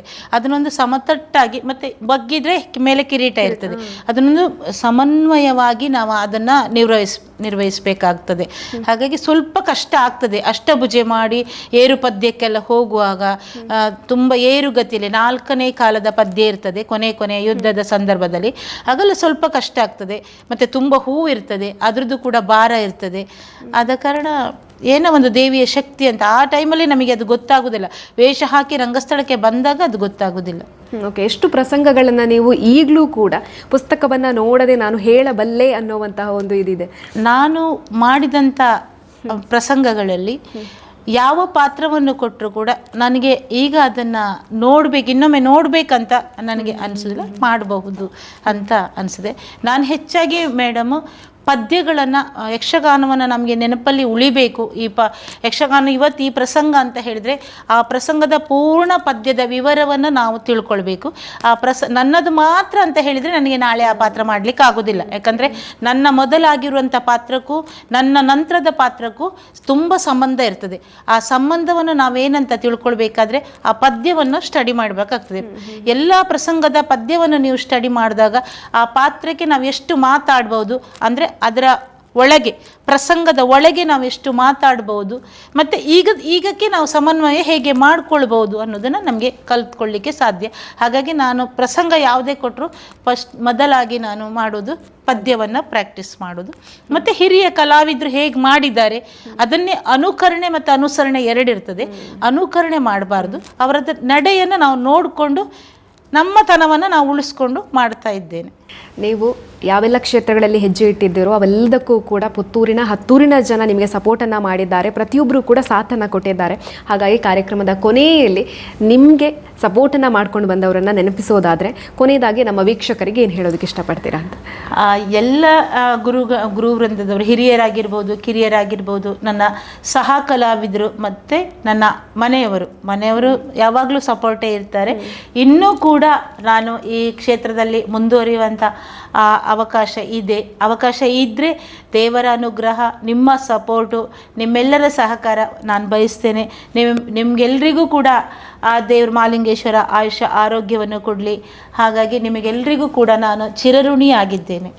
ಓಕೆ ಮೇಡಮ್, ಇಷ್ಟು ಹೊತ್ತು ನಮ್ಮ ಜೊತೆ ಮಾತನಾಡೋದಕ್ಕಾಗಿ ಧನ್ಯವಾದಗಳು. ಹಾಗೆಯೇ ಯಕ್ಷಕ್ಷೇತ್ರದಲ್ಲಿ ಸಾಧನೆಯನ್ನು ಮಾಡ್ತಾ ಇದ್ದೀರಾ, ಇನ್ನಷ್ಟು ಸಾಧನೆಯನ್ನು ಮಾಡೋ ರೀತಿಯಲ್ಲಿ ಆಗಲಿ, ಇನ್ನಷ್ಟು ಪ್ರಶಸ್ತಿಗಳು ನಿಮಗೆ ಬರಲಿ, ಮಹಾಲಿಂಗೇಶ್ವರ ದೇವರ ಆಶೀರ್ವಾದ ಸದಾ ನಿಮ್ಮ ಮೇಲೆ ಇರಲಿ ಅಂತ ನಾವು ಆಶಿಸ್ತೀವಿ. Thank you so much madam. ನಿಮಗೂ ಕೂಡ, ಸುದ್ದಿವಾಹಿನಿಯವರಿಗೂ ಕೂಡ ಇಲ್ಲಿ ಕುತ್ಕೊಂಡು ಇಷ್ಟು ಹೊತ್ತು ನನ್ನ ಚರಿತ್ರೆಯನ್ನು ಕೇಳಿ ನನ್ನನ್ನು ಸಂದರ್ಶನ ಮಾಡಿದಂಥ ಎಲ್ಲ ಸನ್ಮಿತ್ರರಿಗೂ ಕೂಡ ನಾನು ನಮಸ್ಕಾರವನ್ನು ತಿಳಿಸ್ತೇನೆ.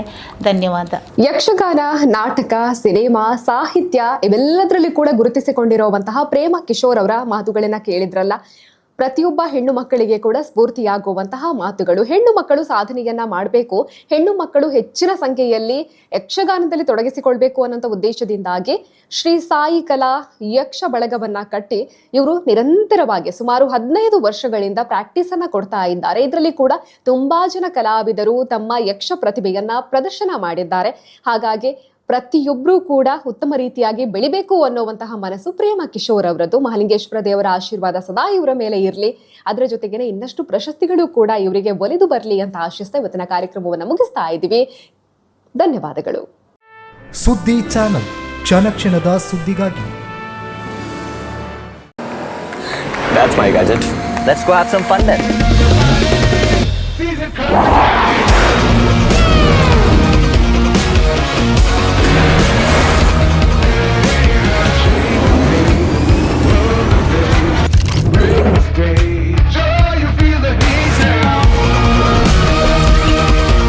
Introducing the hot and techy Brezza SCNG.